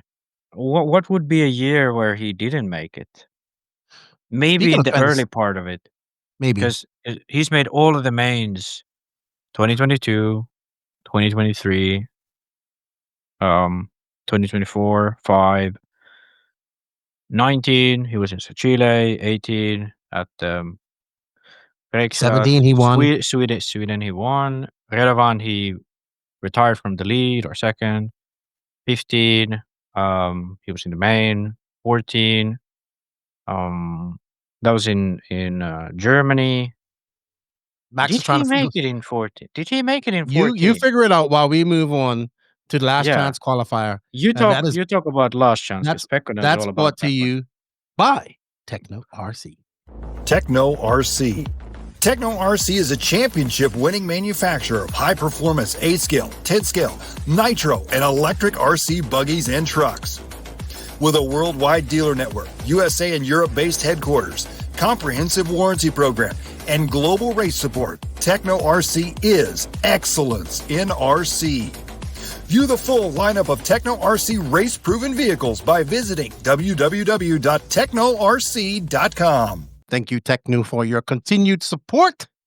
Let's get on to the LCQ, the most exciting 15 minutes of any race, unless it's a runaway. And I thought it was going to be a runaway because Barkan took that lead and that was it. And I was like, that's it. And I'm sorry, Pekko, I picked Barkan to win the LCQ on live air. I did. Well, everybody was picking you, but he just looked too impressive, right? And that was a very stacked LCQ. You got Polito. It was. Barufalo, these type of guys. Let's add Max is busy trying to figure out what happened here. And I'm going to go full screen on this. The list, if you look at the list, it's crazy. This is LCQ. We're gonna start at the very start. This is brought to you by RC Race TV. We have Barkan, Kilics, Pekko, Pariente, Barufalo, Figueiredo, Oscar Baldo, Hampusberg, Karap, Newman, Orlowski, Mattia, Polito, and Widmeyer. If we think about how many of these guys hasn't been in the A main in their life, Nitro in a Nitro, Hampusberg, Hampus probably, and Marcus was in the A main at the Worlds. Yeah, Widmeyer, Michal hasn't. But he's a world champion. Michal has, but he's I mean, Yeah, he's a Actually, world all of champion. these guys except Hampus has made an A-man in some big race. Are you nervous right here, Pekko? Yeah. Look at JQ. JQ wearing actually not inappropriate really. foot. Hold Oh on. yeah, that's true. JQ should be kicked off the track, right? Let's Exactly. go back. JQ should be kicked off the track. Look, inappropriate footwear on the podcast, on the track. Do you know that this podcast almost got called No Flip-Flops Allowed just because of this? Yeah, probably. This is what it was. Me, David Isherwood, and JQ. They were drinking, and I was watching them drinking. It was like, let's call it No Flip-Flops Allowed. And then the next morning, they woke up and I'm like, we're not calling it that. So JQ out there in flip-flops, always breaking the rules. So here's the start. Dude, this is a stacked. But yeah, like, I wasn't that nervous. I was quite confident going in this. I don't know why, but I had the feeling that I can pull this off. I want to watch the first few laps of this because, dude, I was like, Barkan was pulling away, and then when Barufalo got behind you, I was like, this guy, I was like, Barufalo is going to take out Pekko, and then it's going to be bad.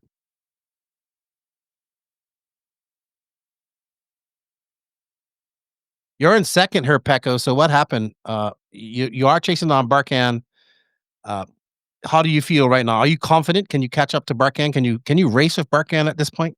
I was just getting some laps done to get the rhythm on, and also like seeing that if the other drivers will be like not trying to take me out or something like that, they will work with me, because basically they need to work with me, because like the only guy who is pumping up is the first. So if they don't pass me clean, they need to be aware that they don't like ruin their race also. Yeah, because there is a train of cars right behind you. And I'm like, Pekko is in a very defensive posture, and that's allowing Barkan to kind of pull away a little bit. Now, we're going to fast forward a little bit, I think, because it's near the first pit stop that Barkan kind of makes that mistake. Actually, it was quite early on when he made the mistake. Well, let's see if we can find it. All right, so Barkan's still out front. It's in a couple laps. Still out front. Oh, he didn't flame out. He broke. No, he flamed out. Did he? I thought he broke. No, he flamed out. Yeah, the thing was, he made a mistake going on top of the 180, like the step up in the middle. He hit the pipe or something, so he rolled over, and then I catched him. Dude, Barufalo is on your ass, Pekko. Yeah, he was. He was giving me some pressure. Yeah, he was giving you all the pressure. Dude, I was like, he is going to take him out. Yeah, here he made the mistake. Now I'm like almost behind of him. Ah. Right here he tried to pass me. Oh yeah, Barufalo gets it up on two wheels. That's Parente right behind him. Now I had a good like space to try to catch Barkan. Because like Barufalo started a battle with Pariente a bit. Pariente. 11 minutes and 20 seconds left to go. That is Orlowski making a mistake. That kind of knocks him out of the game. And there's Barkan, and you right behind him. And Barufalo and Parente are coming though. Ooh, Parente gets a little bit sideways there. Also, I cased the front jump. Let's go forward.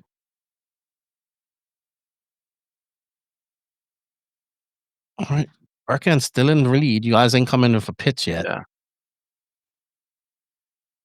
And also my car started to work better after like a couple minutes. Like for now, it's starting to get better because we had a new tires for this also. So they need to drive in a bit to get them work properly. Oh, you're trying some new tires, hey? No. Oh, you was breaking in tires. No, well, you was using brand new tires, sorry. Yeah, because they were brand new, so they need to break in a bit. Got you. Dude, this is actually a very good battle for the first leg of this race. And we should be coming up to pits here soon. It was great battle. Let me go forward a little bit. Dude, Parente and Barufalo are hooking. Yeah, they were. And now I catch the Berkan also. Yeah, you're right behind him. Yeah. I'm screaming at the screen, follow the lead. Forget the second place race, because that doesn't matter. Like the race for third doesn't matter. It's the battle going on. Exactly. It's still going on. But still, it looks like Barufalo and Parente keep catching you guys up. Yeah. Oh, man. Still showing the second place now. They're showing the lead. So, but yeah, still in front. For me, I knew that JQ is fast with the gun, so I knew I have an opportunity to pass Berkan in the pit. Like, there could be a chance to pass him. And yeah, this will be the pit lap. Let's go for it. And Berkan made another mistake. He went too wide for that corner. And actually now, Berkan didn't have a headset on. And he was shouting something with his dad. And actually, you can see here, he did not come in. He chose to. And also, I did a mistake. Oh, thank God I saved it. And then JQ with the gun. That's a good pit by JQ. Good pit by JQ. And now, what happens? You can see, whoop, and run out of fuel. Oh. That's why he jumped the quad, like, because the car went so lean that I get it. It ran out of fuel. Oh, that's too bad for Berkan. That ends his campaign. It was a slight mistake from his dad, because they tried to run one more lap, but I get it, because I think I asked Berkan and he said that in the qualifiers it showed like he will have 9-minute runtime or something. Well, we should bring it back up, but you still have a gaggle of cars behind you. Yeah, I have. It's a tight it's a tight battle for the win. Ooh, Barufalo makes that mistake, and I think this is where Barufalo kind of makes another mistake, and that's it's Orlowski got right back up there as well. Yeah. He was really fast in the LCQ, actually. Let's go forward a little bit. I want to see where Barufalo crashes. I think it might be.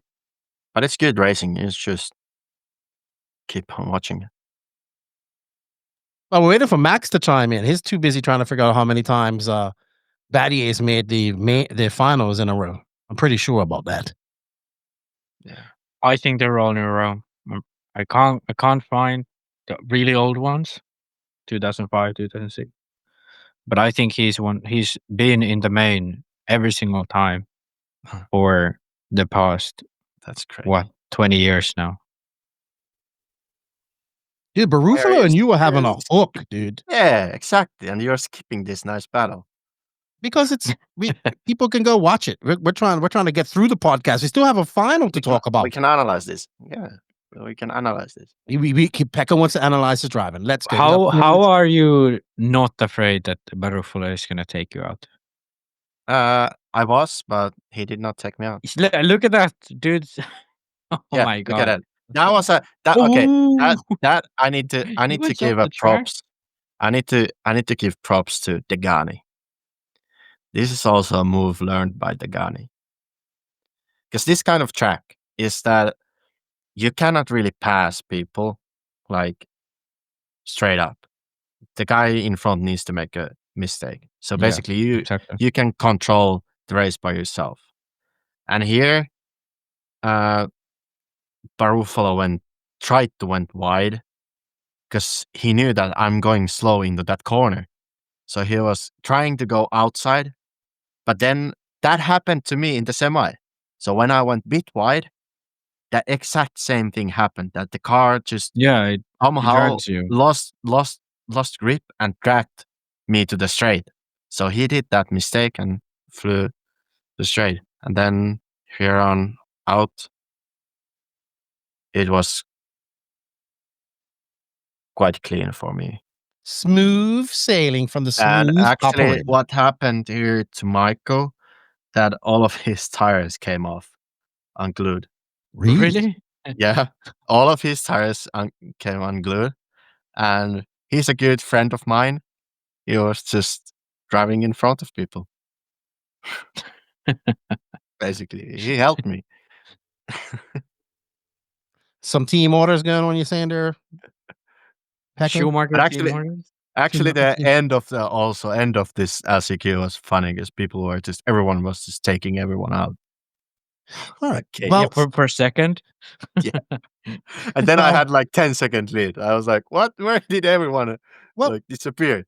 you did I bump was up. Everybody was happy, and everybody internet was happy. Pekko the Parrot makes his second A main finals at this track. Well done, Pekko.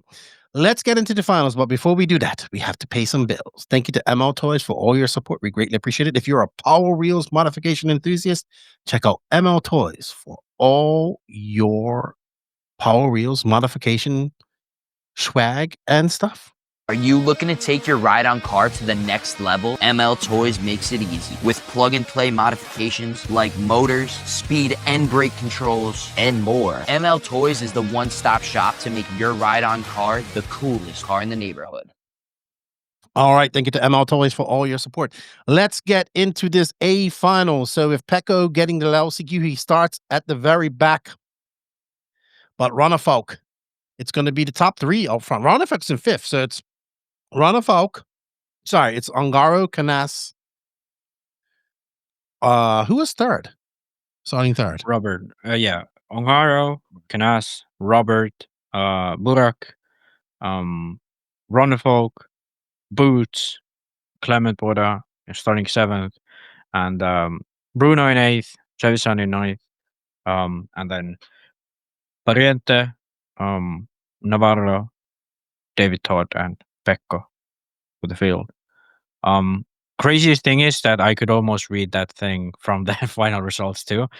It wasn't that different. There was a few drivers who switched places, but I think for everyone, if you don't know who won the Euros, spoiler alert: David Ronnefalk won the Euros.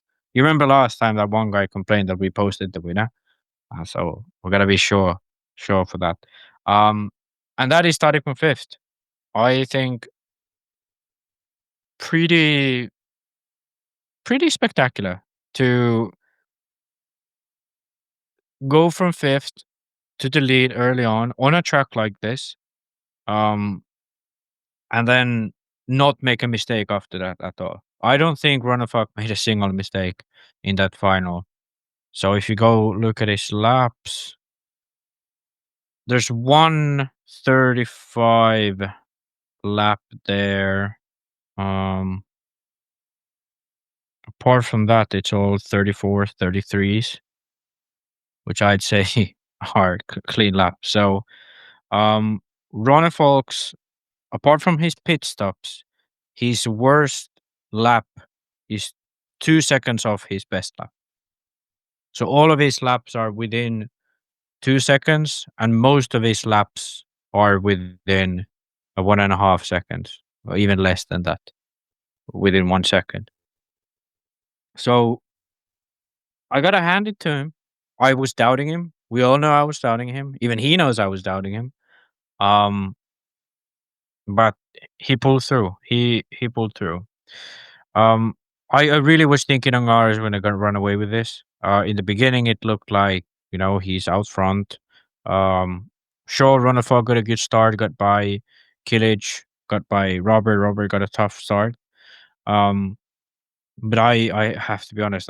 When Ongaro's on front like this, after having a semi like he did, there should be no question usually. But we all know Euros are Ongaro's kryptonite, isn't it? Definitely seems to be. Yeah. And the craziest thing about this is that Ongaro basically lost the Euros because of one mistake. I think he made more than one mistake. But I think you can say confidently that Ongaro lost the Euros because of one crash, which was in the where was it again? It was in the big triple in the front, right? Yeah. It It's comes actually the after same the mistake as Barufala did. yeah Barufala made. Yeah. So that one big crash after the center section, and that was it for him. Dropped to third, made his way back to second. He climbed close to Ronnefalk, but all in all, I think after Ronnefalk got into the lead, it was kind of I didn't think it was done, but it was kind of done. Like this was a very uneventful race in the end. If you look at it, like most of these guys after first pit stops, I'd say, or after the second pit stop, pretty much everyone finished where they was after the second pit stop. At least in the front. Some guys like Robert, he obviously had to climb a bit further back, all his way up to fourth. Similar with Borak to some extent because he got a tough start too. But Parente from 10th to 6th, he made his way into 6th within the first tank, and same thing with Clement Bora, started 7th, finished 7th. Boots started 6th, finished 8th. Bruno started 8th, finished 9th. Trevisan 9th, 10th. Pekko 13th to 11th. David Todd had a DNF, and Navarro had a DNF. But there's not really like from the Roar Nats, that main was like a barn burner. What do they say? That's what they call like a good race. But this the one, Nats was a barn burner, and this was kind of a snooze fest until Ronnefalk got in front of Ongaro. But no, sorry, after Ronnefalk got in front of Ongaro. yeah, the first two like stints, that was good racing. People was out of place. Robert was out of place. Burak was out of place. Ronnefalk was still chasing, and you can see when you look at Ronnefalk behind Canas that he has more speed, way more speed at that, to be honest. But it's just impossible to overtake when you have I guess high grip like this, but definitely the sort of smooth and flowing track like this. It's really hard to get next to someone. You have an ad?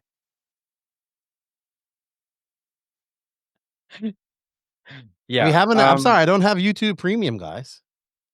Yeah. All right. I think this is the reason why I wanted to spend so much more time on all of the other stuff. Mhm. Because that was actually exciting. Like there was exciting things.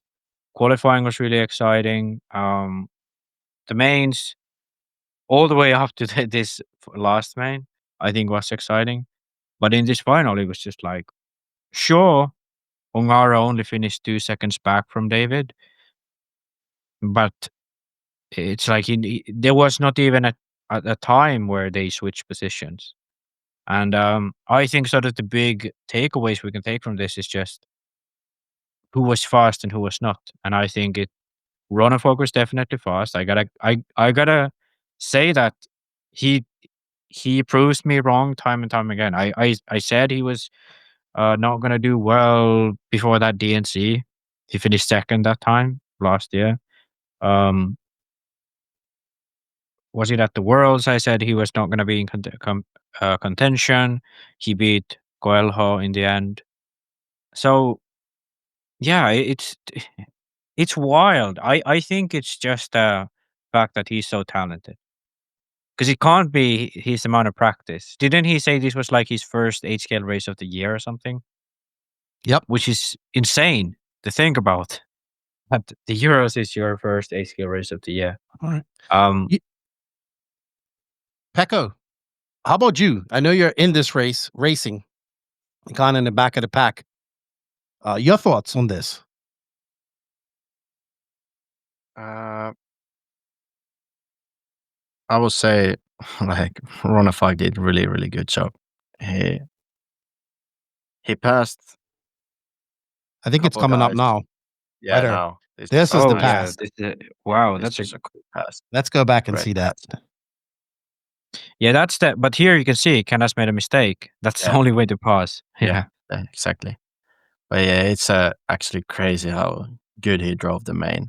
And I think they were practicing there before the e-Buggy Euros. So I think that helped him a lot. Because he really didn't do that much 8 scale this year. And that helped him for sure a lot. And you can clearly see that the car works and his driving is on point. So I wanted to say, did you have anything else to say before we move on, Pekko? Not really. So when I saw this, as soon as they took off, I thought like you, Max. I thought that Ongaro was going to kind of run away with it. Like we saw this dominance from Canas the entire week in qualifying, showing his pace, and I'm like, oh man, this is going to be just like 2024 Redovan, right? Yeah, Ongaro is going to pull away from these guys, but then I saw after that first lap or two, I saw Ronnefalk was right behind Canas and hounding him. So I was like, ooh, Ronnefalk has some pace.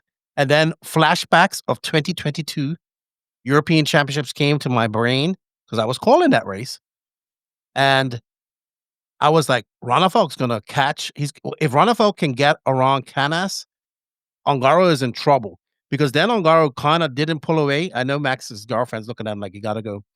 And this is when I was like, oh my gosh, Ongaro is in trouble. Ronnefalk is feeling the flow. They come in for their pits on the same pit strategy. And it just kind of was almost an exact copy of his race in 2022. Almost. He gets into the lead. He doesn't look back. And that's it. He kind of slows down at the end of the race. And that's when Ongaro makes some N-words. And at some point I was like, man, if Ongaro started coming again, he was pushing hard. And, Ongaro seems to be always better at the later stages of these races.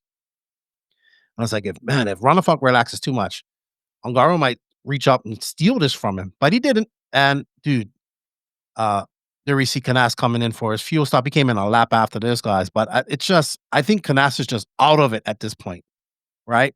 These two guys are just faster. There's Bobby. And a good... I don't think Ronnefalk had to win this race. I think he had the podium. But I think he needed this win. He may not want to admit that, but I was getting worried, And actually, here is a crazy thing. I think here Robert is leading the race. He is.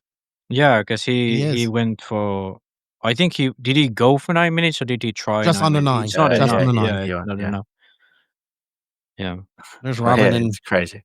His Robert's dad and Sergio. Yeah, let's remove this. Let's get back to talking about this. All right. So let's go through the running order, Max, and then we'll go into our final thoughts about this and move on to some questions, I think. Yeah. Obviously, Ronnefalk 1, Ongaro 2nd, Canas 3rd, Battier 4th, Borak 5th, Barriente, younger Barriente, Adrian Barriente in 6th.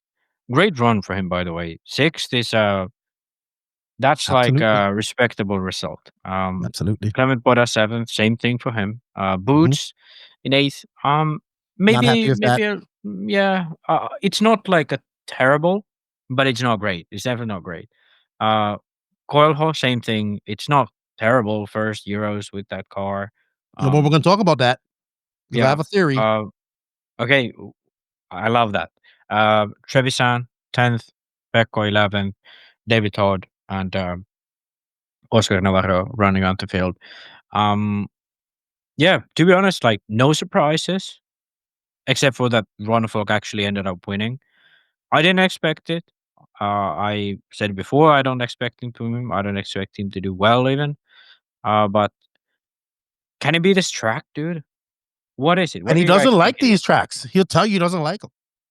He says he doesn't like them, but then when you think about like where he has done well in his career, it's basically like American style, Vegas, or then DNC. like DNC, or then like the polar opposite, which is high grip and smooth, and yeah, I don't know. I think it's like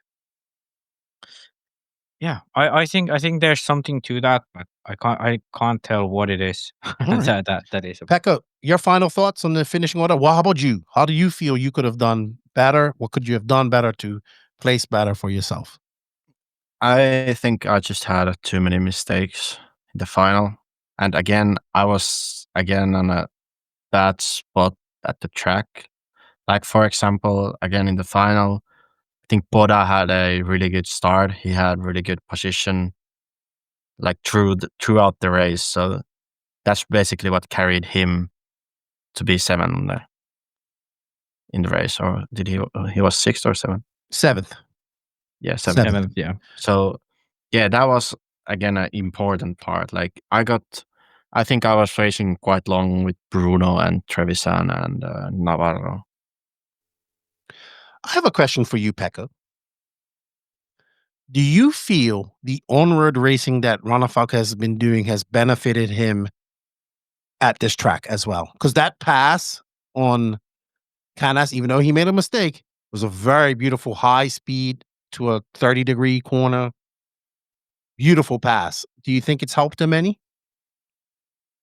As an on-road racer yourself? I think the practice before helped him more than that.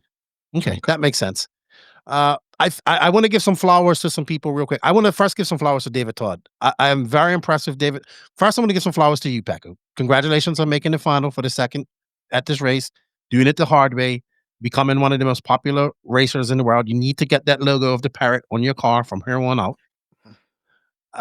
But David Todd said something when he came down when they're introducing. He goes, I used to watch. It's always been my dream to make an A final and get interviewed before going on to to his final. And David Todd is the Euro B champion from last year, right? So that tells me that the Euro B's is doing its job. And I really want to see Nationals B if we can.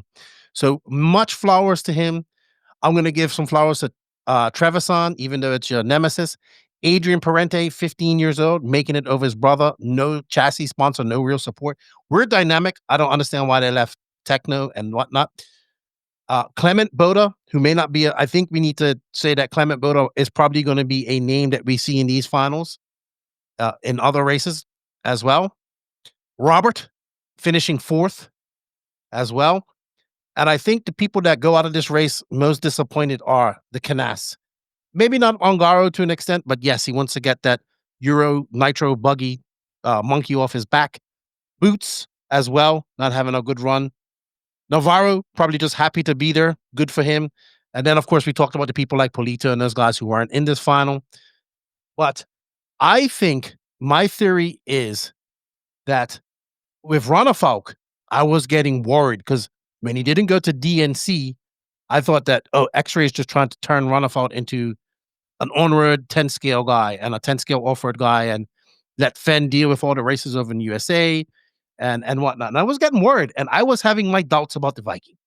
But I actually think that the Viking did not need to win this race. He just needed to he needed to be on the podium. But I think really all the pressure of this race were on Canas, trying to three-peat, especially after the kerfuffle that he had with Ongaro at the E-Buggy Euros, lost to him.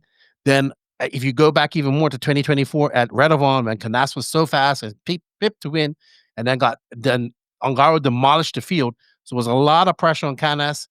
I think Ongaro has pressure, especially after, the shellacking that he got from everybody for the bump on Canas, which I think was over, because I find it funny that people shellacked him immensely, but let Little Bump slide with his 2 bumps, right? So I feel that he had the pressure to come on her out of those top 3. And Ronnefalk would have been good with a second or third, but I know he wants to win. And I think, I don't care what anybody says, I believe that these racers have the mentality that they can win anywhere they go, and they want to win. That's why they're professional racers, like any other sport in the world, any other motorsports. There's certain people that have an attitude that can do it. It's borderline cocky versus confidence, right? You can misconstrue Ronnefalk's talking for cockiness, but it's just he's confident in his skills. But I feel when you're not doing good, he's racing that on-road class. I know Xray is pushing to do it and all that type of stuff, like trying to make him like a Bruno Coelho. But this is where he's good. He's a 1/8 scale racer, 1/10 scale off-road racer. This is his bread and butter. This is the freaking glory right here, right? I think that going to these touring car races, I know he wants to do it, and I know he's got a busy schedule of Xray. I don't care what anybody says. Finishing, like, where did he finish at TITC? Like, right on the line, like, didn't even make the A final. I don't care what anybody says. Something like 15th or something. Yeah, he was in the B final. He did a D final. D final. D final? Yeah. It was Hagberg who was in the B. But no, Hagberg was in the C final. But think about it. Since Ronnefalk made that decision to go to Matrix Tires back in 2023, he has had it's just been like, when is we're waiting for Ronnefalk to show up, right? Let's be honest. We've talked about it quite a few times. I think all that erodes at your confidence. He may not want to admit that, but it has to. It has to erode at your confidence. And a true champion is who figures out how to overcome that and get this type of win. And I think remember, we didn't even have Ronnefalk in our top 5 of people, best 8-scale drivers in the world. I think this win boosts Ronnefalk back up into that top 5. Is he top 3 at the moment? I don't think so. But definitely, his name is back in the mix for top 5 of 8-scale drivers in the world. And I think that this race was desperately needed to win. Like, a podium would have been great. Win is like just icing on the cake. I think all that confidence is back. I kind of talked to him. He's confident. He definitely said to Max to read between the lines. And I think the Viking is back. I was super excited for this. Honestly, there were so many storylines going into this race. It would have been great if Canas would have been 3 in a row. It would have been great if Ongaro would have got his first Nitro championship. But this is the first racer to go 4 times in Nitro Buggy. Okay, Kalari has like 20,000 European titles in on-road. But in Nitro Buggy, we have plenty of three-peats.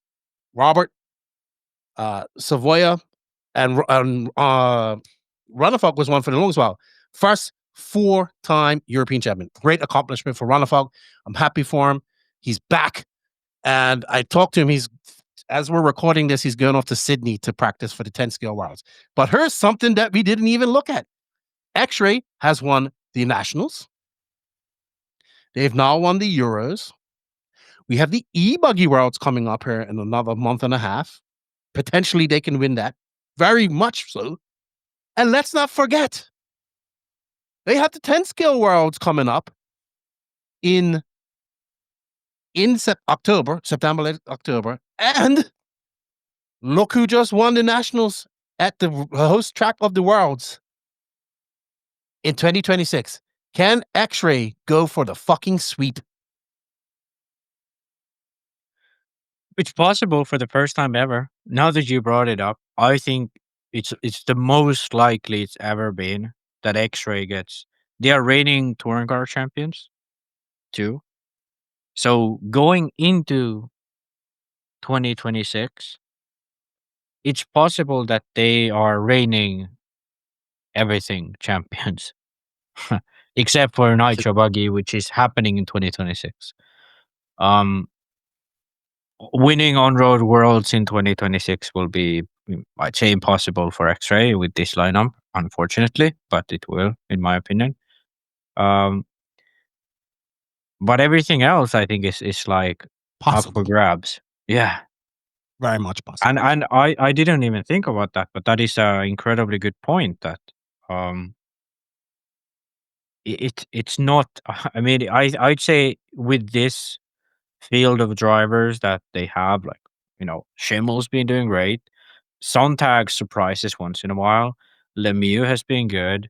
I'm talking 10 scale worlds here. Fend and Ronnefalk are the obvious favorites going into the 10 scale worlds, but it's likely that one of those Xray guys are going to be fighting for that world championship, or it's likely that a few of those Xray guys are going to be fighting for that 10 scale world championship.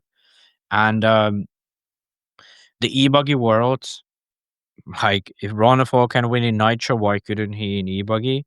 He's also what is it now, 2-3-time e-buggy European champion as well. Like he's won 10 scale Euros. He's one of the most successful drivers in Europe of this, like, well, I can say this generation. For the past 15 years, he's been one of the most successful drivers if you look at wins. And I think even if you look at some of the other statistics, he's been one of those ones. Like, and the thing is that he's not really missing anything. Like, he's won pretty 10 much scale worlds. every 10 scale worlds. Yeah, but like he can get them at the end of Has this he won year. Reedy? No. No, No, but no I Reedy. mean, yeah, no, really. But I think the issue with Reedy is that it kind of stopped for a while now. Yeah. So it's really tough for these newer guys to win. What So about it you, doesn't Pekko? happen. You're on the enemy turf. You're Shumacher. What do you think about Xray's possibilities to sweep e-buggy worlds, 10 scale worlds, and worlds next year? I think there is a chance. I mean, everything can happen. But yeah, we'll see. Schumacher, there is rumors that there will be a new car for the world, so we'll see. Okay. I've seen some center drive shafts. Really?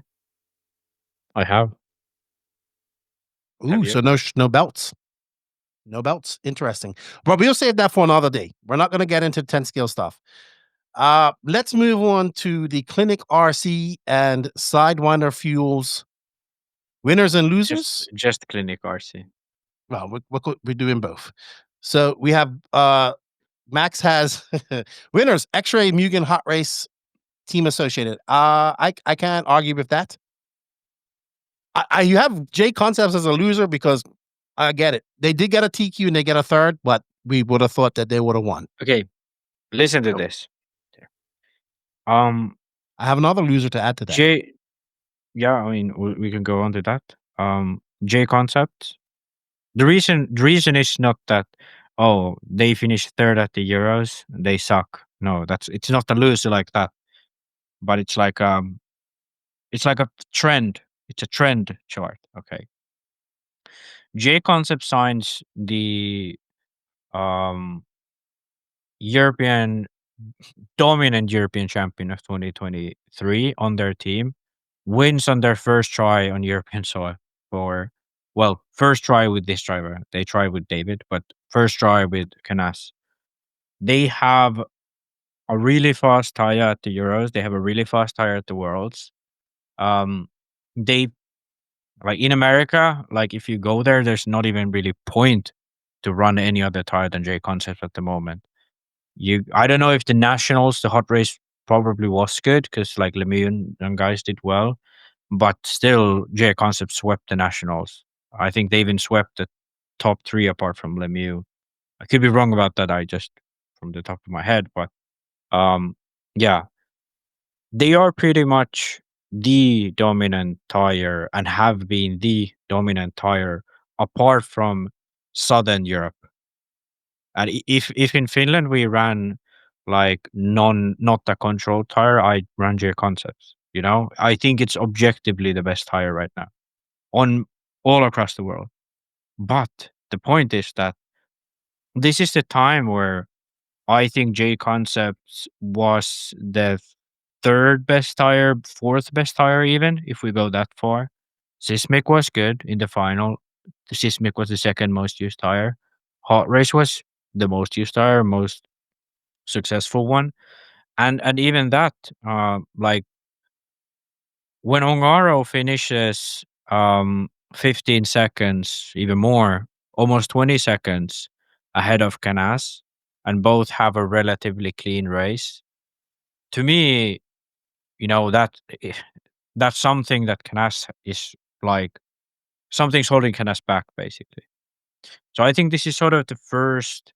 I think it's mental. No. You think it's just mental? I think this is the first time where we see that Canas is held back by an American tire brand coming to Europe, you know? Because that hasn't happened before. Could be. This is a fact. He ran out of tire. Okay. Yeah. Then that will be ran it. out of tire.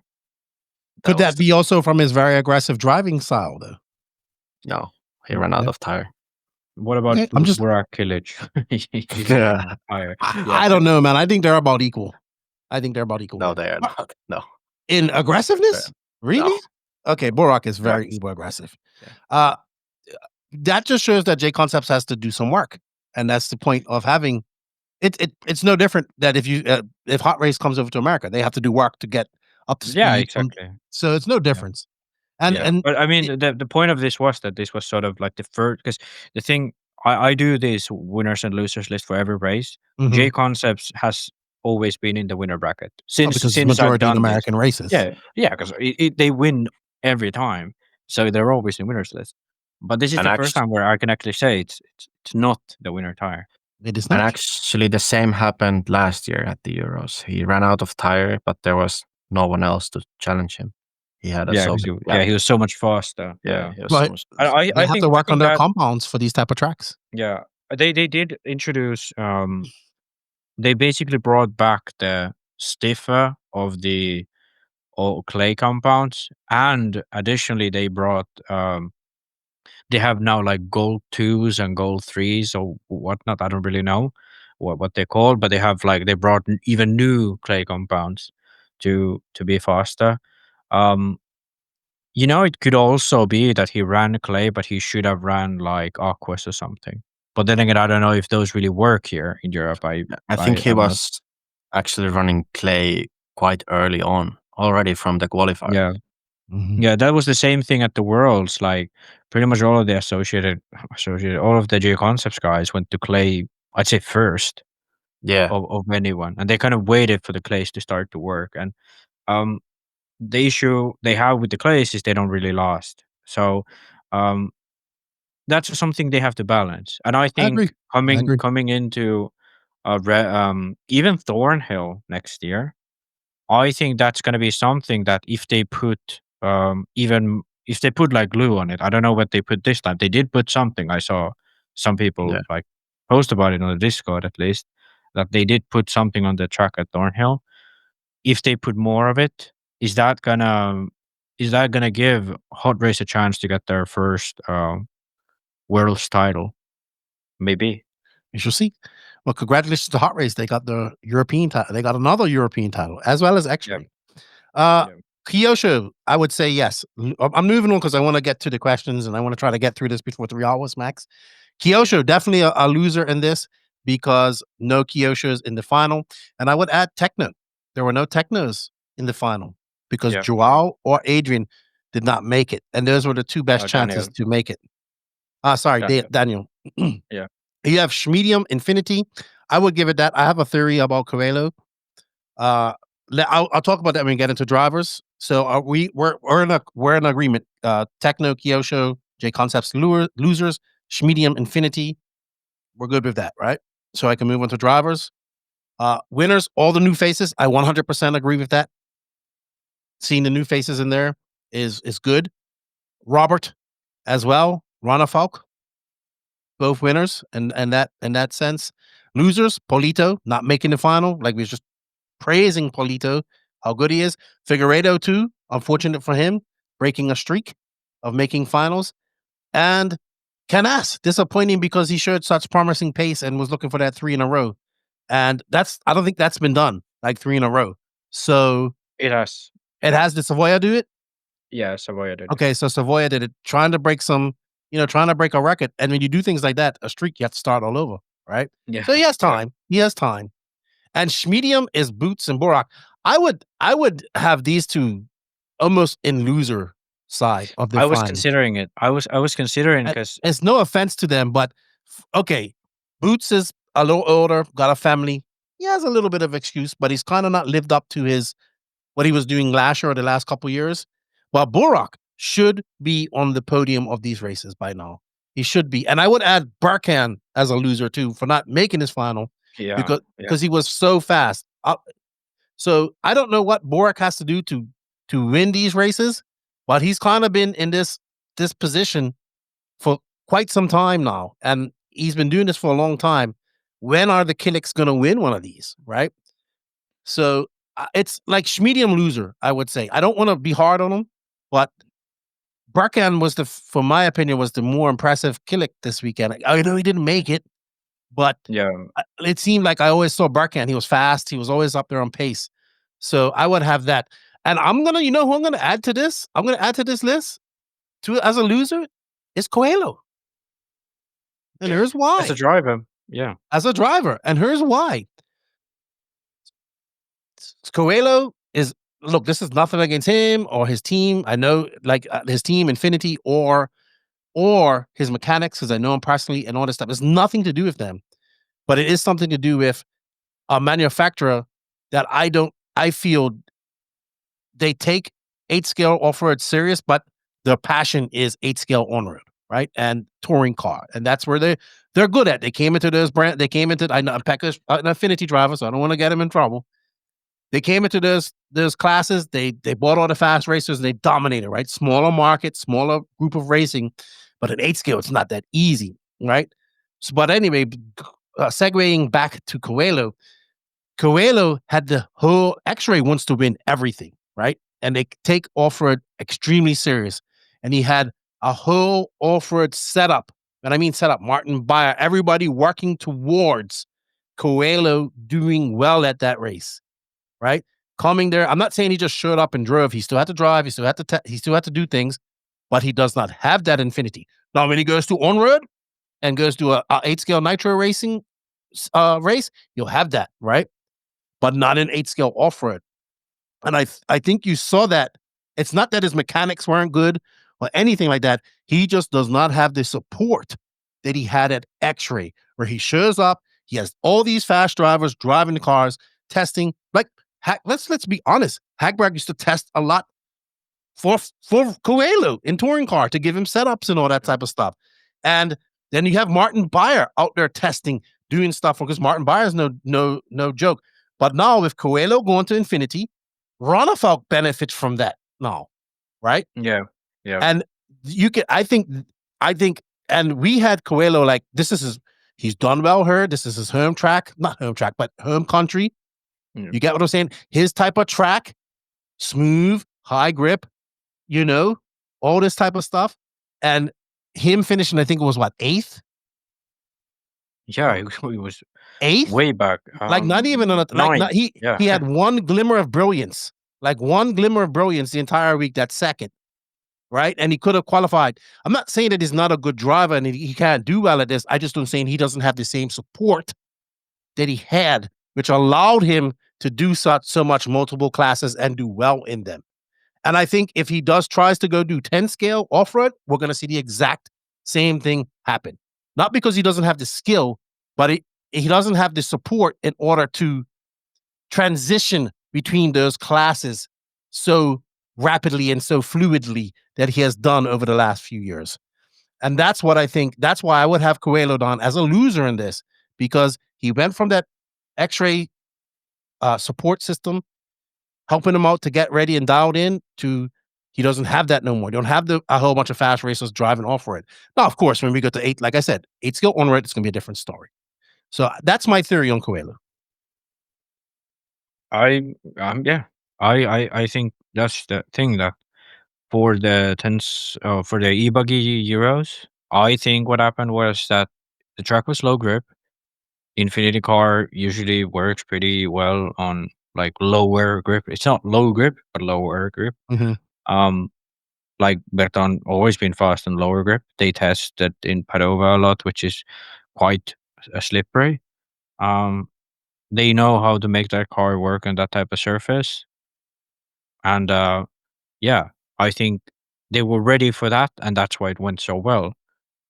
But here, yes, they test here, but it's not the same. It's not the same to go to test in Barcelos than to actually go to a race where the track's rubbered in and everything's like proper. And this was a very different layout to what we had before. So the sort of things you need from the car are different. And I think not having that knowledge yet, at least, that's gonna, of course, hurt him. I'm not saying he's not going to get there, but he just does not have that big support system. Pekko, any thoughts on that before we move on to these questions and our final thoughts? Not really. All right. Well, Great. you know what, Max, we're going to move on because this 2 hours and 30 minutes, and we're going to finish this within 3 hours, right? And I know you want to do some American European comparisons, Max. I get it. Let's get I ready for forgot the. about that. Well, we can do it in the bench racing Q&A because there's a question about that, similar, and we can tackle that in there as soon as I find the commercial for Beach RC and play the right one, which is something that I desperately have to do and can't find it. You would think I'm a professional at this. And I still haven't found BeachRC.com, the racer's one-stop online hobby shop. Choose from all the popular brands and variety in stock with super fast shipping and great customer service. BeachRC.com still has the local hobby shop feel with all the benefits of the internet. BeachRC.com is the exclusive distributor for Ultimate Racing, S-Works, Pro Circuit Racing tires, Nitro Lux fuels, and Assault RC performance products. So fill up your cart and check out at BeachRC.com today. Thank you to Beach RC for your continued support, as well as Elite RC Productions, RC Project Project RC, sorry, who just came up with a very cool carb slide elastic band type of thing. That's very cool. Very good. I thought it's very innovative, as well as Mayako. All right, so we're going to tackle our first question because this is from John Skidmore, father of the Skidmores. And this is something that we was talking about. He goes, do you think the whole practice before the event is getting out of hand? Yes, the track was different, but getting your car set up for the surface was key. I'm going to say to that question, the same question that I said to when the Americans say that. You can easily hop on a plane. You can also hop on a plane, hop on a car, go through the channel, and go over there and practice as well.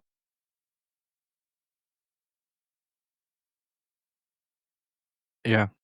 I mean, exactly. That it's as simple as that. It's as simple as that. I get it that restrictions are from work, and some of these guys are working for a living and doing this on the side, but that's that privateer RC life. It's no different from any other sport where you have pros and privateers. So I get what he's saying, but what are you supposed to do? Shut the track down for 6 months prior to the race? And Go they over already there. shut it. They already shut it down for like 2 months. They had before it. the race. I mean, they had a race there. You could have went to that. Yeah. Right? I think it's just an excuse for you. Look, people want to use that as their excuse for their poor performance. Yeah, and the thing is that, like, what more do you want? That, okay, the only thing that I think could be beneficial is to have the Euros, like, consciously have the Euros at different types of tracks. Or yes, that's true. Like, Yeah. make an effort to put it at different tracks. Build a one-off track, which a lot of people say, we know that's not as feasible in No, Europe as it is in the USA. The one-off tracks will still benefit some people. Like the thing is that this track had 100% new layout. It's Not it's 100%, but well, a big change. It was like 90% new layout. And the one thing I would say about this track is that they keep the surface pretty much the same. Because I heard Oscar Baldo or Brian Baldo in the walkabout, he says, yeah, everybody says this has traction like Redovon, but really Redovon, like we don't have that traction all year round. And I get what the Skidmores are saying here, but to be fair, when they had that IBC, like if the track is open and you could get over there, then you should go. I understand that the Americans say that it's a long and expensive trip from. I get that. I understand that. I totally do. But Skidmores live in England, and they could drive there. Literally, they could catch a ferry there. I understand that they work and they have a job and they don't have time off. I understand that, but complaining about that because guys you're competing against people that are doing it as a living, right? I get that, but you can't complain about that. You know that going in, right?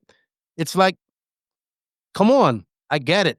But what are you supposed to, like, they'd be idiots. Like Ronnefalk, obviously the practice before the event helped him. Yeah, but I think it's even simpler than that. Like, let's say Thornhill. Brandon Rose did really well at Thornhill, but the layout was 100% new. Yes, because he knows the surface. Well, the surface was new apparently too. They said Well, the surface was new, like that. but he still did well. Okay, and Buggyland, not Buggyland. What IBC track was different, different layout. Surface the same. Surface is the same. But like, what more do you want? Like, this is probably one of the only thing that you could do is to like put the race on some place that nobody has ever gone to and will never go to again, and so that the surface is so random that nobody has a benefit.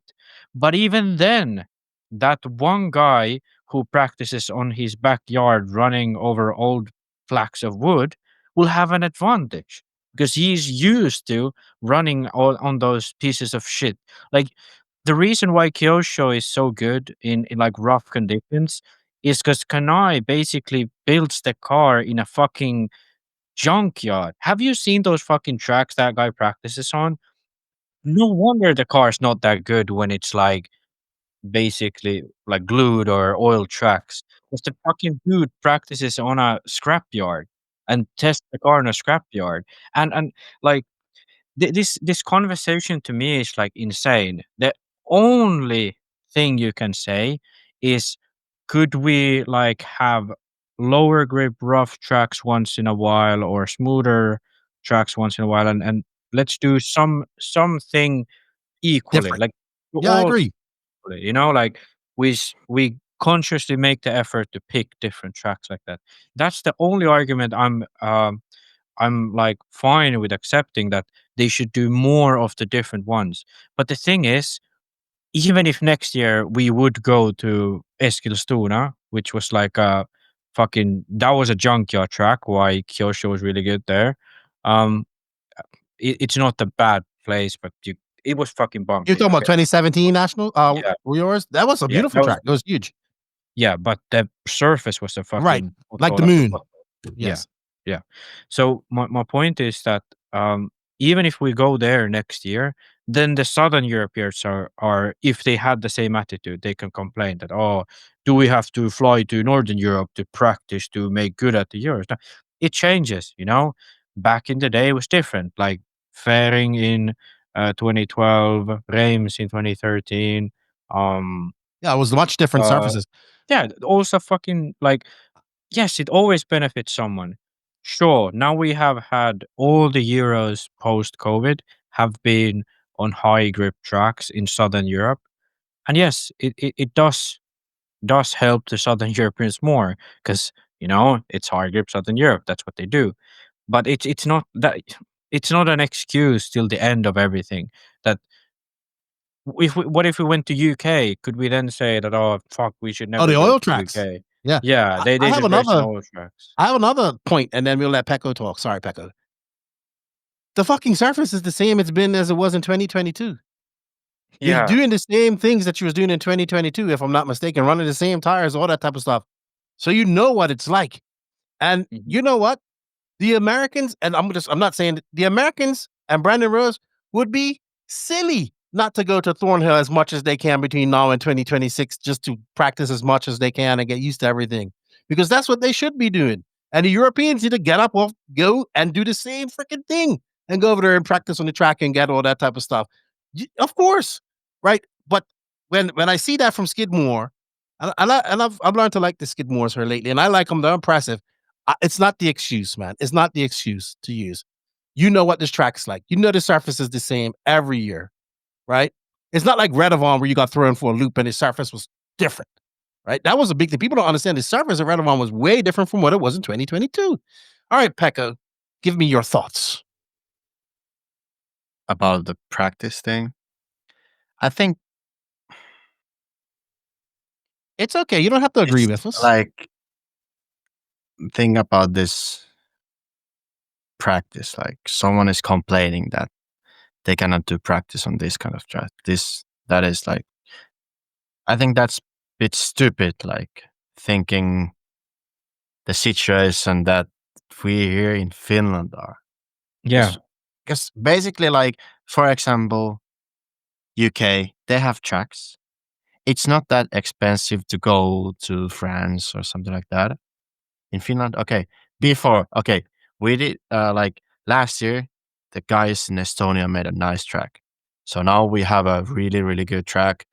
It will be like it's a Euro standard track. So yeah, now we have a good track close, but it's still 4-hour trip. Take the ferry. It's not that expensive. It's a day trip. But yeah, it's a trip still. But less time for locally, Skidmores to go to Montpellier, basically. But yeah, locally here, it's super hard. It's super hard to go these like international races.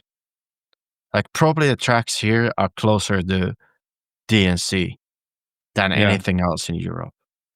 And for example, now it has been raining so much that we haven't been able to practice for probably like two weeks straight.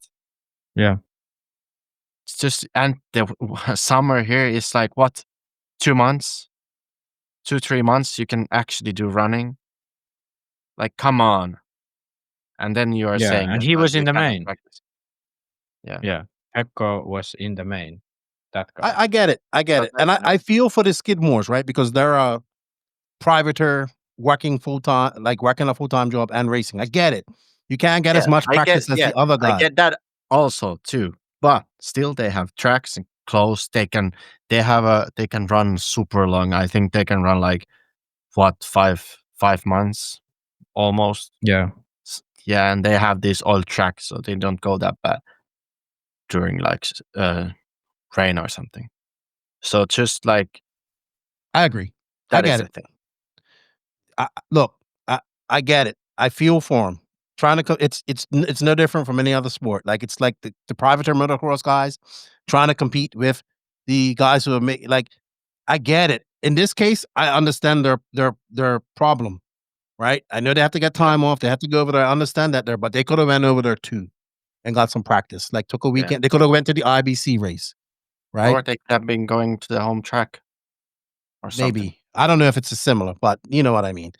But I feel for them because I know they want to do well. And we know that the Skidmores, well, I think it's Johnny. I don't think the other one's even, I don't think Will is racing as much. But this is just that's how things go, man. It's always going to be, it's like in any other sport. It's who has the talent, and has the time. And I know they'll say, well, it's money too. Of course it's money to travel over there, but it's not as expensive to travel. It's for somebody in England to use this excuse versus somebody that lives in California. Okay, it's an excuse when you live in California. Not an excuse, but it's a reason.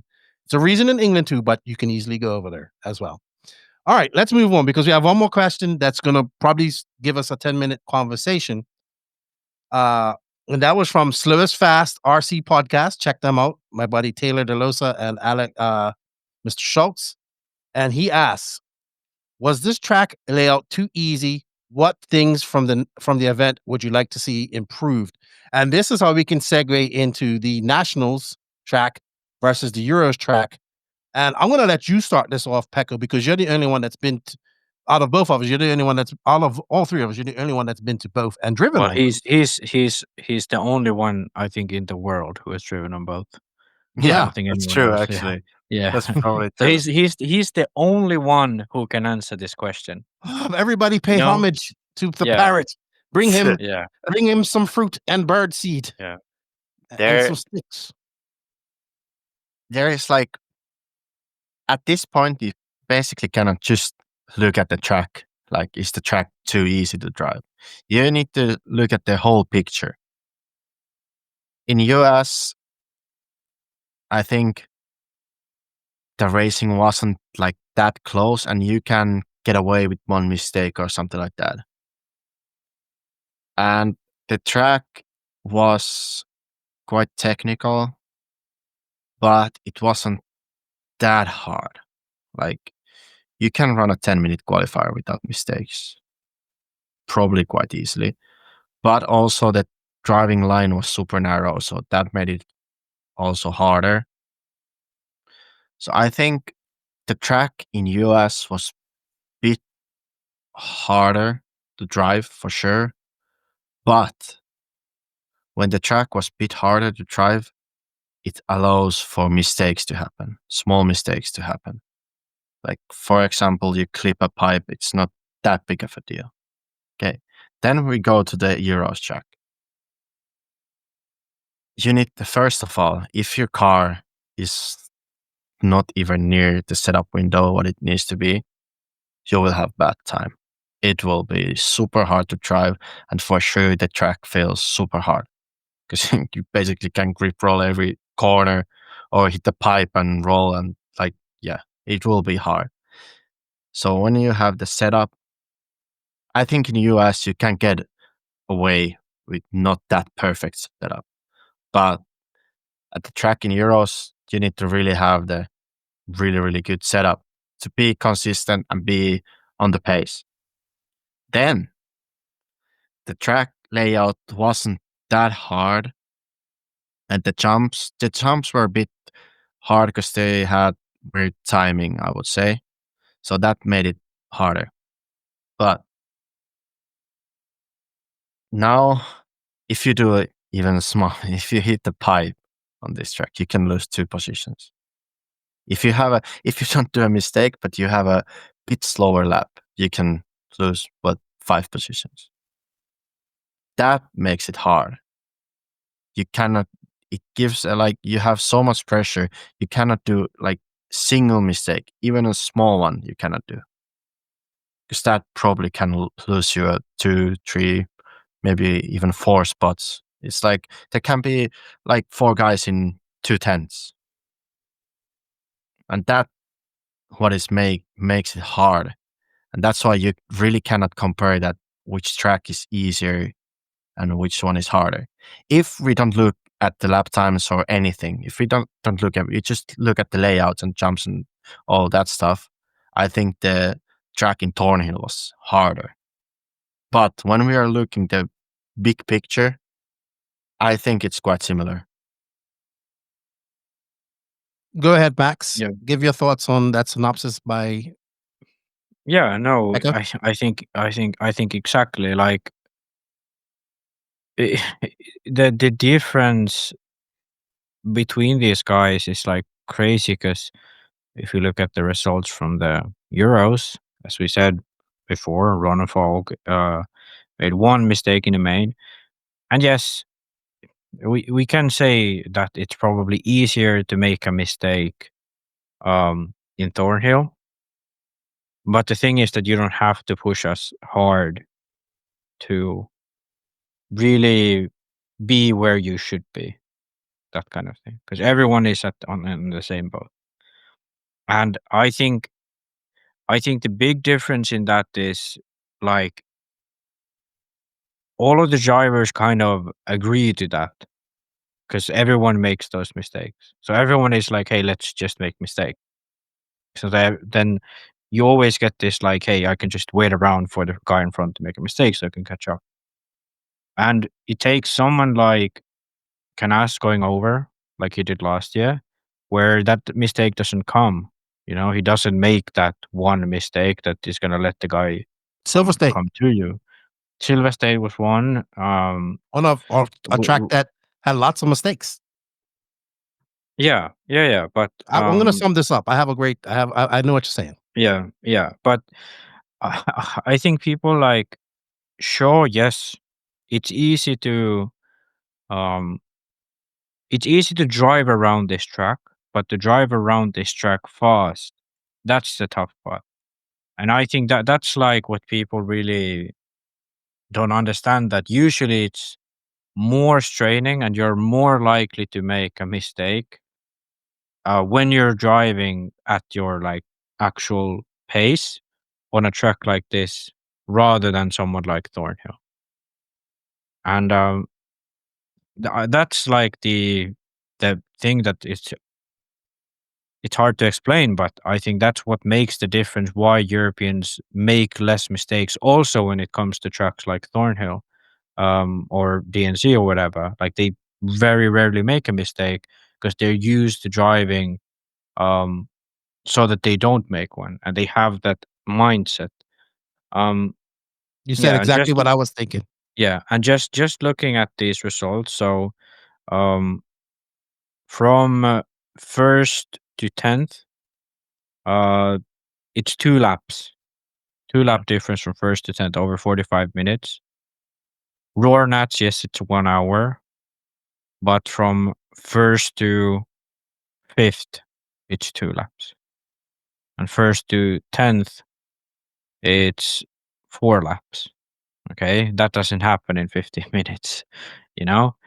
And I think like that is the big difference, that if you're in 4th and you make a little mistake, you're not going to drop to 5th, you know? And you have, and because the thing is, you still have to run fast. So I think that over time lowers the level of drivers. And then when it comes to a race where these drivers come together, the ones who make the more mistakes are going to lose because they're used to making those mistakes and getting them back because other ones make them. I get it. That's my take on I get it. So I'm going to put it in layman's terms, and I'm going to wrap it up. Dagani once said to me, and I know people are like, well, Dagani, you always talk about Dagani. He goes, jumps don't make you faster. He says corner speed makes you faster. Right. And if we even want to go a bit deeper, we can compare this to Supercross versus motocross. Right. There's really good Supercross racers because, Supercross is 180 jump, 180 jump. And I'm saying that's how Thornhill was. Technically, Thornhill was a more difficult track. Right. It was technically more difficult because it had the jumps were the little way there was. You had things like poles to contend with, and the line was smaller. Right. But it's always some mistakes, right? It's very rarely that you see a flawless run in the USA because the tracks are, they got crazy jumps and all that type of stuff. Where in Europe, and this is what I was saying going into Redovon last year, is like if you just ease off, coming through some of these sections where you have to go fast, you're losing tenths of seconds, right? So the Europeans have learned to race at a pace without making these mistakes. And we saw this. Ronnefalk you said Ronnefalk did have one mistake. He made a little bobble, right? He made a little bobble. That's all he made, but that's impressive. I know people's going to come in here and say, you can't compare the two tracks. And we're not trying to compare the two tracks. We're trying to compare the pace level. I would say the pace of these guys and the ability to keep that pace without making those mistakes, because the mistakes are so damn costly in the Europe, because like you said, the field is spread out by so little bit of a time. So that inherently, because I know people inherently makes you a better, more consistent driver. And when you get to these races where there are lots of mistakes, like a DNC, a Nationals, and stuff like that, these guys are able to compose themselves and make less of these mistakes to continue that pace. And the good USA drivers can get up to them and beat them. The Mayfields, the Fens, they can do it because everybody's level goes up when these guys come together. I don't care what anybody says, and they have to adapt. So I understand that this track looks easy, and it probably is easy for me to drive around because I can't drive, and for the average person to drive around because you have traction, you ain't got to worry about that stuff. The jumps are fairly easy, but to go at the pace that the top guys are going at lap after lap is extremely hard on this track because you lose so many positions. And this is why we have been a big proponent of some of the Americans going over to these tracks. If this track is so easy, right, then Ryan Lutz let's use Montpellier, which is a European style track, right, that has multiple surfaces, that doesn't have big crazy jumps at this time. And when I'm using Ryan Lutz because he's the last person to come over and race on a European style track, not the Worlds. And no offense to Ryan Lutz, he did not make it out of the quarterfinals. He got beat in the finals by Carlos Duras, a fast Portuguese driver, right? Was aggressive, one of the best passes I've ever seen, But that's the problem, is that the tracks in the USA don't have the corner speed. It's Supercross versus motocross, right? Or American motocross versus MXGP. So yeah, and it's I feel that, and the cream always rises to the top, and when the cream rises to the top, the other cream also rises to the top, right? And that's why. Go ahead. I'm just excited for this. But is this track? Was the national track harder? Yes. I for one would probably not be able to do a clean lap around nationals. Could I do a clean lap around Barcelos track? Probably. Will it be fast? Fuck no. You get what I'm saying? But those guys who are going fast around Barcelos are going to come and go fast around other tracks as well. And that's why I always think that I fucking hope that we get some Americans over to the e-buggy worlds. I really do. I really do. Go ahead, and we're going to wrap this up. Yeah. No, because you brought up motocross. And the thing is that Americans are looking like they're better in motocross. And it's for them, it's the opposite. The American tracks are easier and wider and less ruddy and less like bumpy than the European ones. The European ones are like, and the MXGP tracks in motocross, those are the ones who are like really difficult, and there's one line and so on. And the gaps open up immediately. And when you have that, it's kind of like most of the guys who are not at the very top, they can ease off a bit. If they're in fifth, they know 10 seconds forward, 10 seconds back. But in the US, like Prado now, he's been struggling for who knows why. But the thing is, he can be third, and 2 laps later, he can be eighth because the pack is so tight together. And that's where like fitness comes in motocross and so on. In RC, that's mental fitness, having that focus for that long of time when you're that's so perfect. close. That's a perfect example, Max. Mental fitness. Yeah. When you know that your driver is going to make a mistake and you're going to catch him up, you don't develop that mental fitness like the Europeans have. Yeah. So great point. Great point. Pekko, anything to add before we say one more thing? Because one thing the Americans are fast in, you told me. What do you think about the mental fitness? I like that, Max. I like it. Mental fitness. Mental fitness in RC. Pekko, you said the one thing that the Americans are way faster than the Europeans is, and that's pitting. Oh, actually, I checked. I thought, but it's fairly similar, actually. But lots of two-man pits at the Euros. Yeah, there is a lot of two-man pits. Yeah, there wasn't that many. Probably JQ was only one doing it alone. But still, I have the times. I think Ronnefalk or Ongaro. Let's see. Yeah, Ronnefalk had 2.8, Ongaro had 2.8, Canas had 2.9, and Robert had like 3.5. I would also say that this is a very slow pit before there's bumps and all that. You have to really take your time. The whole pit was like hard, but yeah, that's just the same measurement or the time what I checked in US. So it's who is bidding for? Yeah, who is bidding for David? Pierre and his dad and Bayer. Bayer. Yeah. Okay. Yeah. But yeah, it's actually fairly similar. But I can still say that I was the fastest. My buddy says that pit was not fair. It was not fair because it was only 6:30 left and just a splash. Splash? Oh my god, that's just it wasn't. Splash. He said it was impressive. But he says that it was a splash. How it can be a splash if there's 6:30 left? Yeah, no, but you always fill it full. Cav's run time was like 7:30, so it's a full tank. All I know is that last conversation about pitting it was a full tank. I always filled it up full. Okay. Yeah, you cannot. But you had less fuel to fill up. Yeah, that's what it's saying. He said you had less fuel to fill up. How there can be a less fuel to fill up? I don't know. I've been talking to you guys for 3 hours. My brain can't think about it. Is he? Yes. Yeah. Okay. There is the problem. Yes. There is 6:30 left, but he ran the whole tank before. No, but you were saying that You said that your fastest pit was in the main, right? Yeah, in the main. Okay. Yeah. So that's what And cleared it up. also, actually, the fastest, it was in the semi. But yeah, he drove the whole tank. So you need to fill it up full. There's no way that. Hey. It's Oh, gee, I'm there is. But that's true. Yeah, there was 6:30 left, but still I had to fill the tank. Oh my gosh. Now I got It to edit wasn't that. me this time. No, you can't edit this one. Pekko, your rankings as the most popular driver just went down. Went on.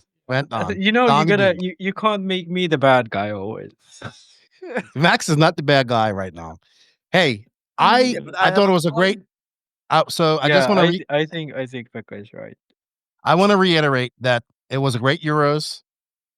I wanted to say that the NNRC had 3 drivers in the final. We had Ronnefalk, Batty, and Pekko. But that's only because you picked the best ones. You know, like I picked the drivers that supported the NNRC, and Ronnefalk was the first pro driver to really support it, like put the stickers on his car and all that. But he doesn't have. Yeah, but I mean, I bet there's like a bunch more. Now. I'm pretty sure that running stickers on your Xray is not the NNRC stickers on your Xray is not kosher. But at least he tags you on Facebook. He does. And Mason Fuller is our driver who is going to win Wicked Weekend. You watch. Oh wow. That's right. I'm calling it right now. Iceman for the win at Wicked Weekend. You're coming, right? Yeah, I'm going. You and JQ? No, JQ is not coming. I had this perfect young man that I wanted JQ to meet named Skiller Joel Rodriguez. He had a great question for JQ. I'll say it one day. Hey, I enjoyed the Euros. Congratulations to Ronnefalk, Xray, Hot Race, FX, High Tech for winning a Euros. Congratulations to him going 4-time Nitro Buggy European champion. Congratulations to Ronnefalk. Great feat. Great to see Ronnefalk back in the mix. The Viking is back. Berserker mode. Engaged. It was good to have the Nationals, E-Buggy Euros, and everything like kind of back to back. So we got all that racing up. Next is Wicked Weekend. Then we have Worlds, and then we have AMS. Nice, good stuff. Good stuff. Anything to add before we go? I think this year's Euros and Nationals, especially Nationals, are really good. But I Nationals think was very good. Yeah, I think Euros. I like the E-Buggy Euros more than the Nitro ones, to be honest, from a viewer perspective. It was better racing. But I think in terms of storylines of these young drivers, I think the Euros and the field was stacked. Like, yeah. Well, hey, from that standpoint, I think both are good. In America, there was some good youngster stories too. Some great racing too. It was a great race. And some great racing. The racing was better. Yeah. But the storylines were great too. Ronnefalk, 4-time champion, coming back. All that type of stuff. But you know what? The big storyline. Let us know in the comments. Can Xray take the E-Buggy Worlds, 10 scale worlds, and then set their sights on the 1/8 scale worlds next year? Let us know in the comments. Pekko, now not number one driver, number most popular driver. Your rankings just went down the drain. Yeah. Down the drain. Yeah. Thank you for your time. Hey, have fun in Australia. Good luck. I think you're like the top driver going, right? I think Tyler Jones is going. Jones is going, yeah. He's going. But like no Angaro or nothing. No. Yeah, no Angaro. Well, good luck. You have fun there at Pine Hills Dirt. Tell Zach and Ben Panic I said what's up. For sure. Go swimming with great white sharks. Max, good luck at Don't Get Lapped this weekend, Max, at your Nationals. Have fun. Thank you for your time. I know I will. Unless something happens that I'm like really fast for some reason. Like I literally don't practice anymore. I just go to the races. Okay. Sounds like excuses to me. But no, it's the fact. Like I suck these days. Like last year I was actually competitive. I beat Pekko in one of the races, But like right now, like I was a little bit worried that can I even like challenge? And in one qualifier I was 1.5 seconds away after 2 minutes. So I think I take that as a win. That's what she said too. She was 1.5 seconds away, and you quit. Okay. So that's how it goes. Hey, Excuses. Anyway, guys, thank you, Pekko, for your time. Thank you, Max. Thank you all out there, the NNRC squad. We love you guys. Thank you for all the support. It was a great Euros. Let us know what you think about mental fitness and the difference in the racing and all that type of stuff. Did you enjoy the Euros? What did you think? Did you like the track? Did you like that as well? Are we going to start seeing more seal tracks, oil tracks coming up in the USA? I definitely think we are. Before I go, I'd like to say thank you to the patrons and YouTube members of the NNRC. If you guys wish to support us a little bit more, you can. It greatly helps us out. Also, showing the sponsor some love, shows the podcast some love. We have coupon codes, affiliate links, and all that good stuff in the written description. They are J Concepts, High Tech RC, Sidewinder Fuels, Latera Racing, Invisible Speed, ML Toys, Dollar Hobbies, Side Piece Racing, Get Shit Done Coffee, Elite RC Productions, RC Project, Mayako, Techno RC, Beach RC, Racecraft USA, and Clinic RC. Once again, congratulations to David Ronnefalk. Now we're going to have to get him on the podcast again. And I need to apologize to him for that. You do. You should probably apologize now. Where's your chance? Oh, yeah. Does David watch these things I'm sure he does, because he exactly said what you said he said. Okay. His dad does. Oh, yeah. True. I do have to say that one guy you should probably never doubt is David Ronnefalk. I have to give him that. And I made that mistake. I was worried. I was worried. And yeah, but he proves himself to be worth it. More 8 scale, more 10 scale off-road. Leave that on-road stuff for the on-road guys. Oh, wait, I didn't say the magic words. I was wrong. With that, we're going to leave. Pekko, have fun in Australia. Thank you for your time. Max, thank you for your time. Nitro's the glory. E-Buggy pays the bills, and Max has been wrong multiple times this year. Lefty, Max, and Pekko. Oh, the parrot. Caw-caw!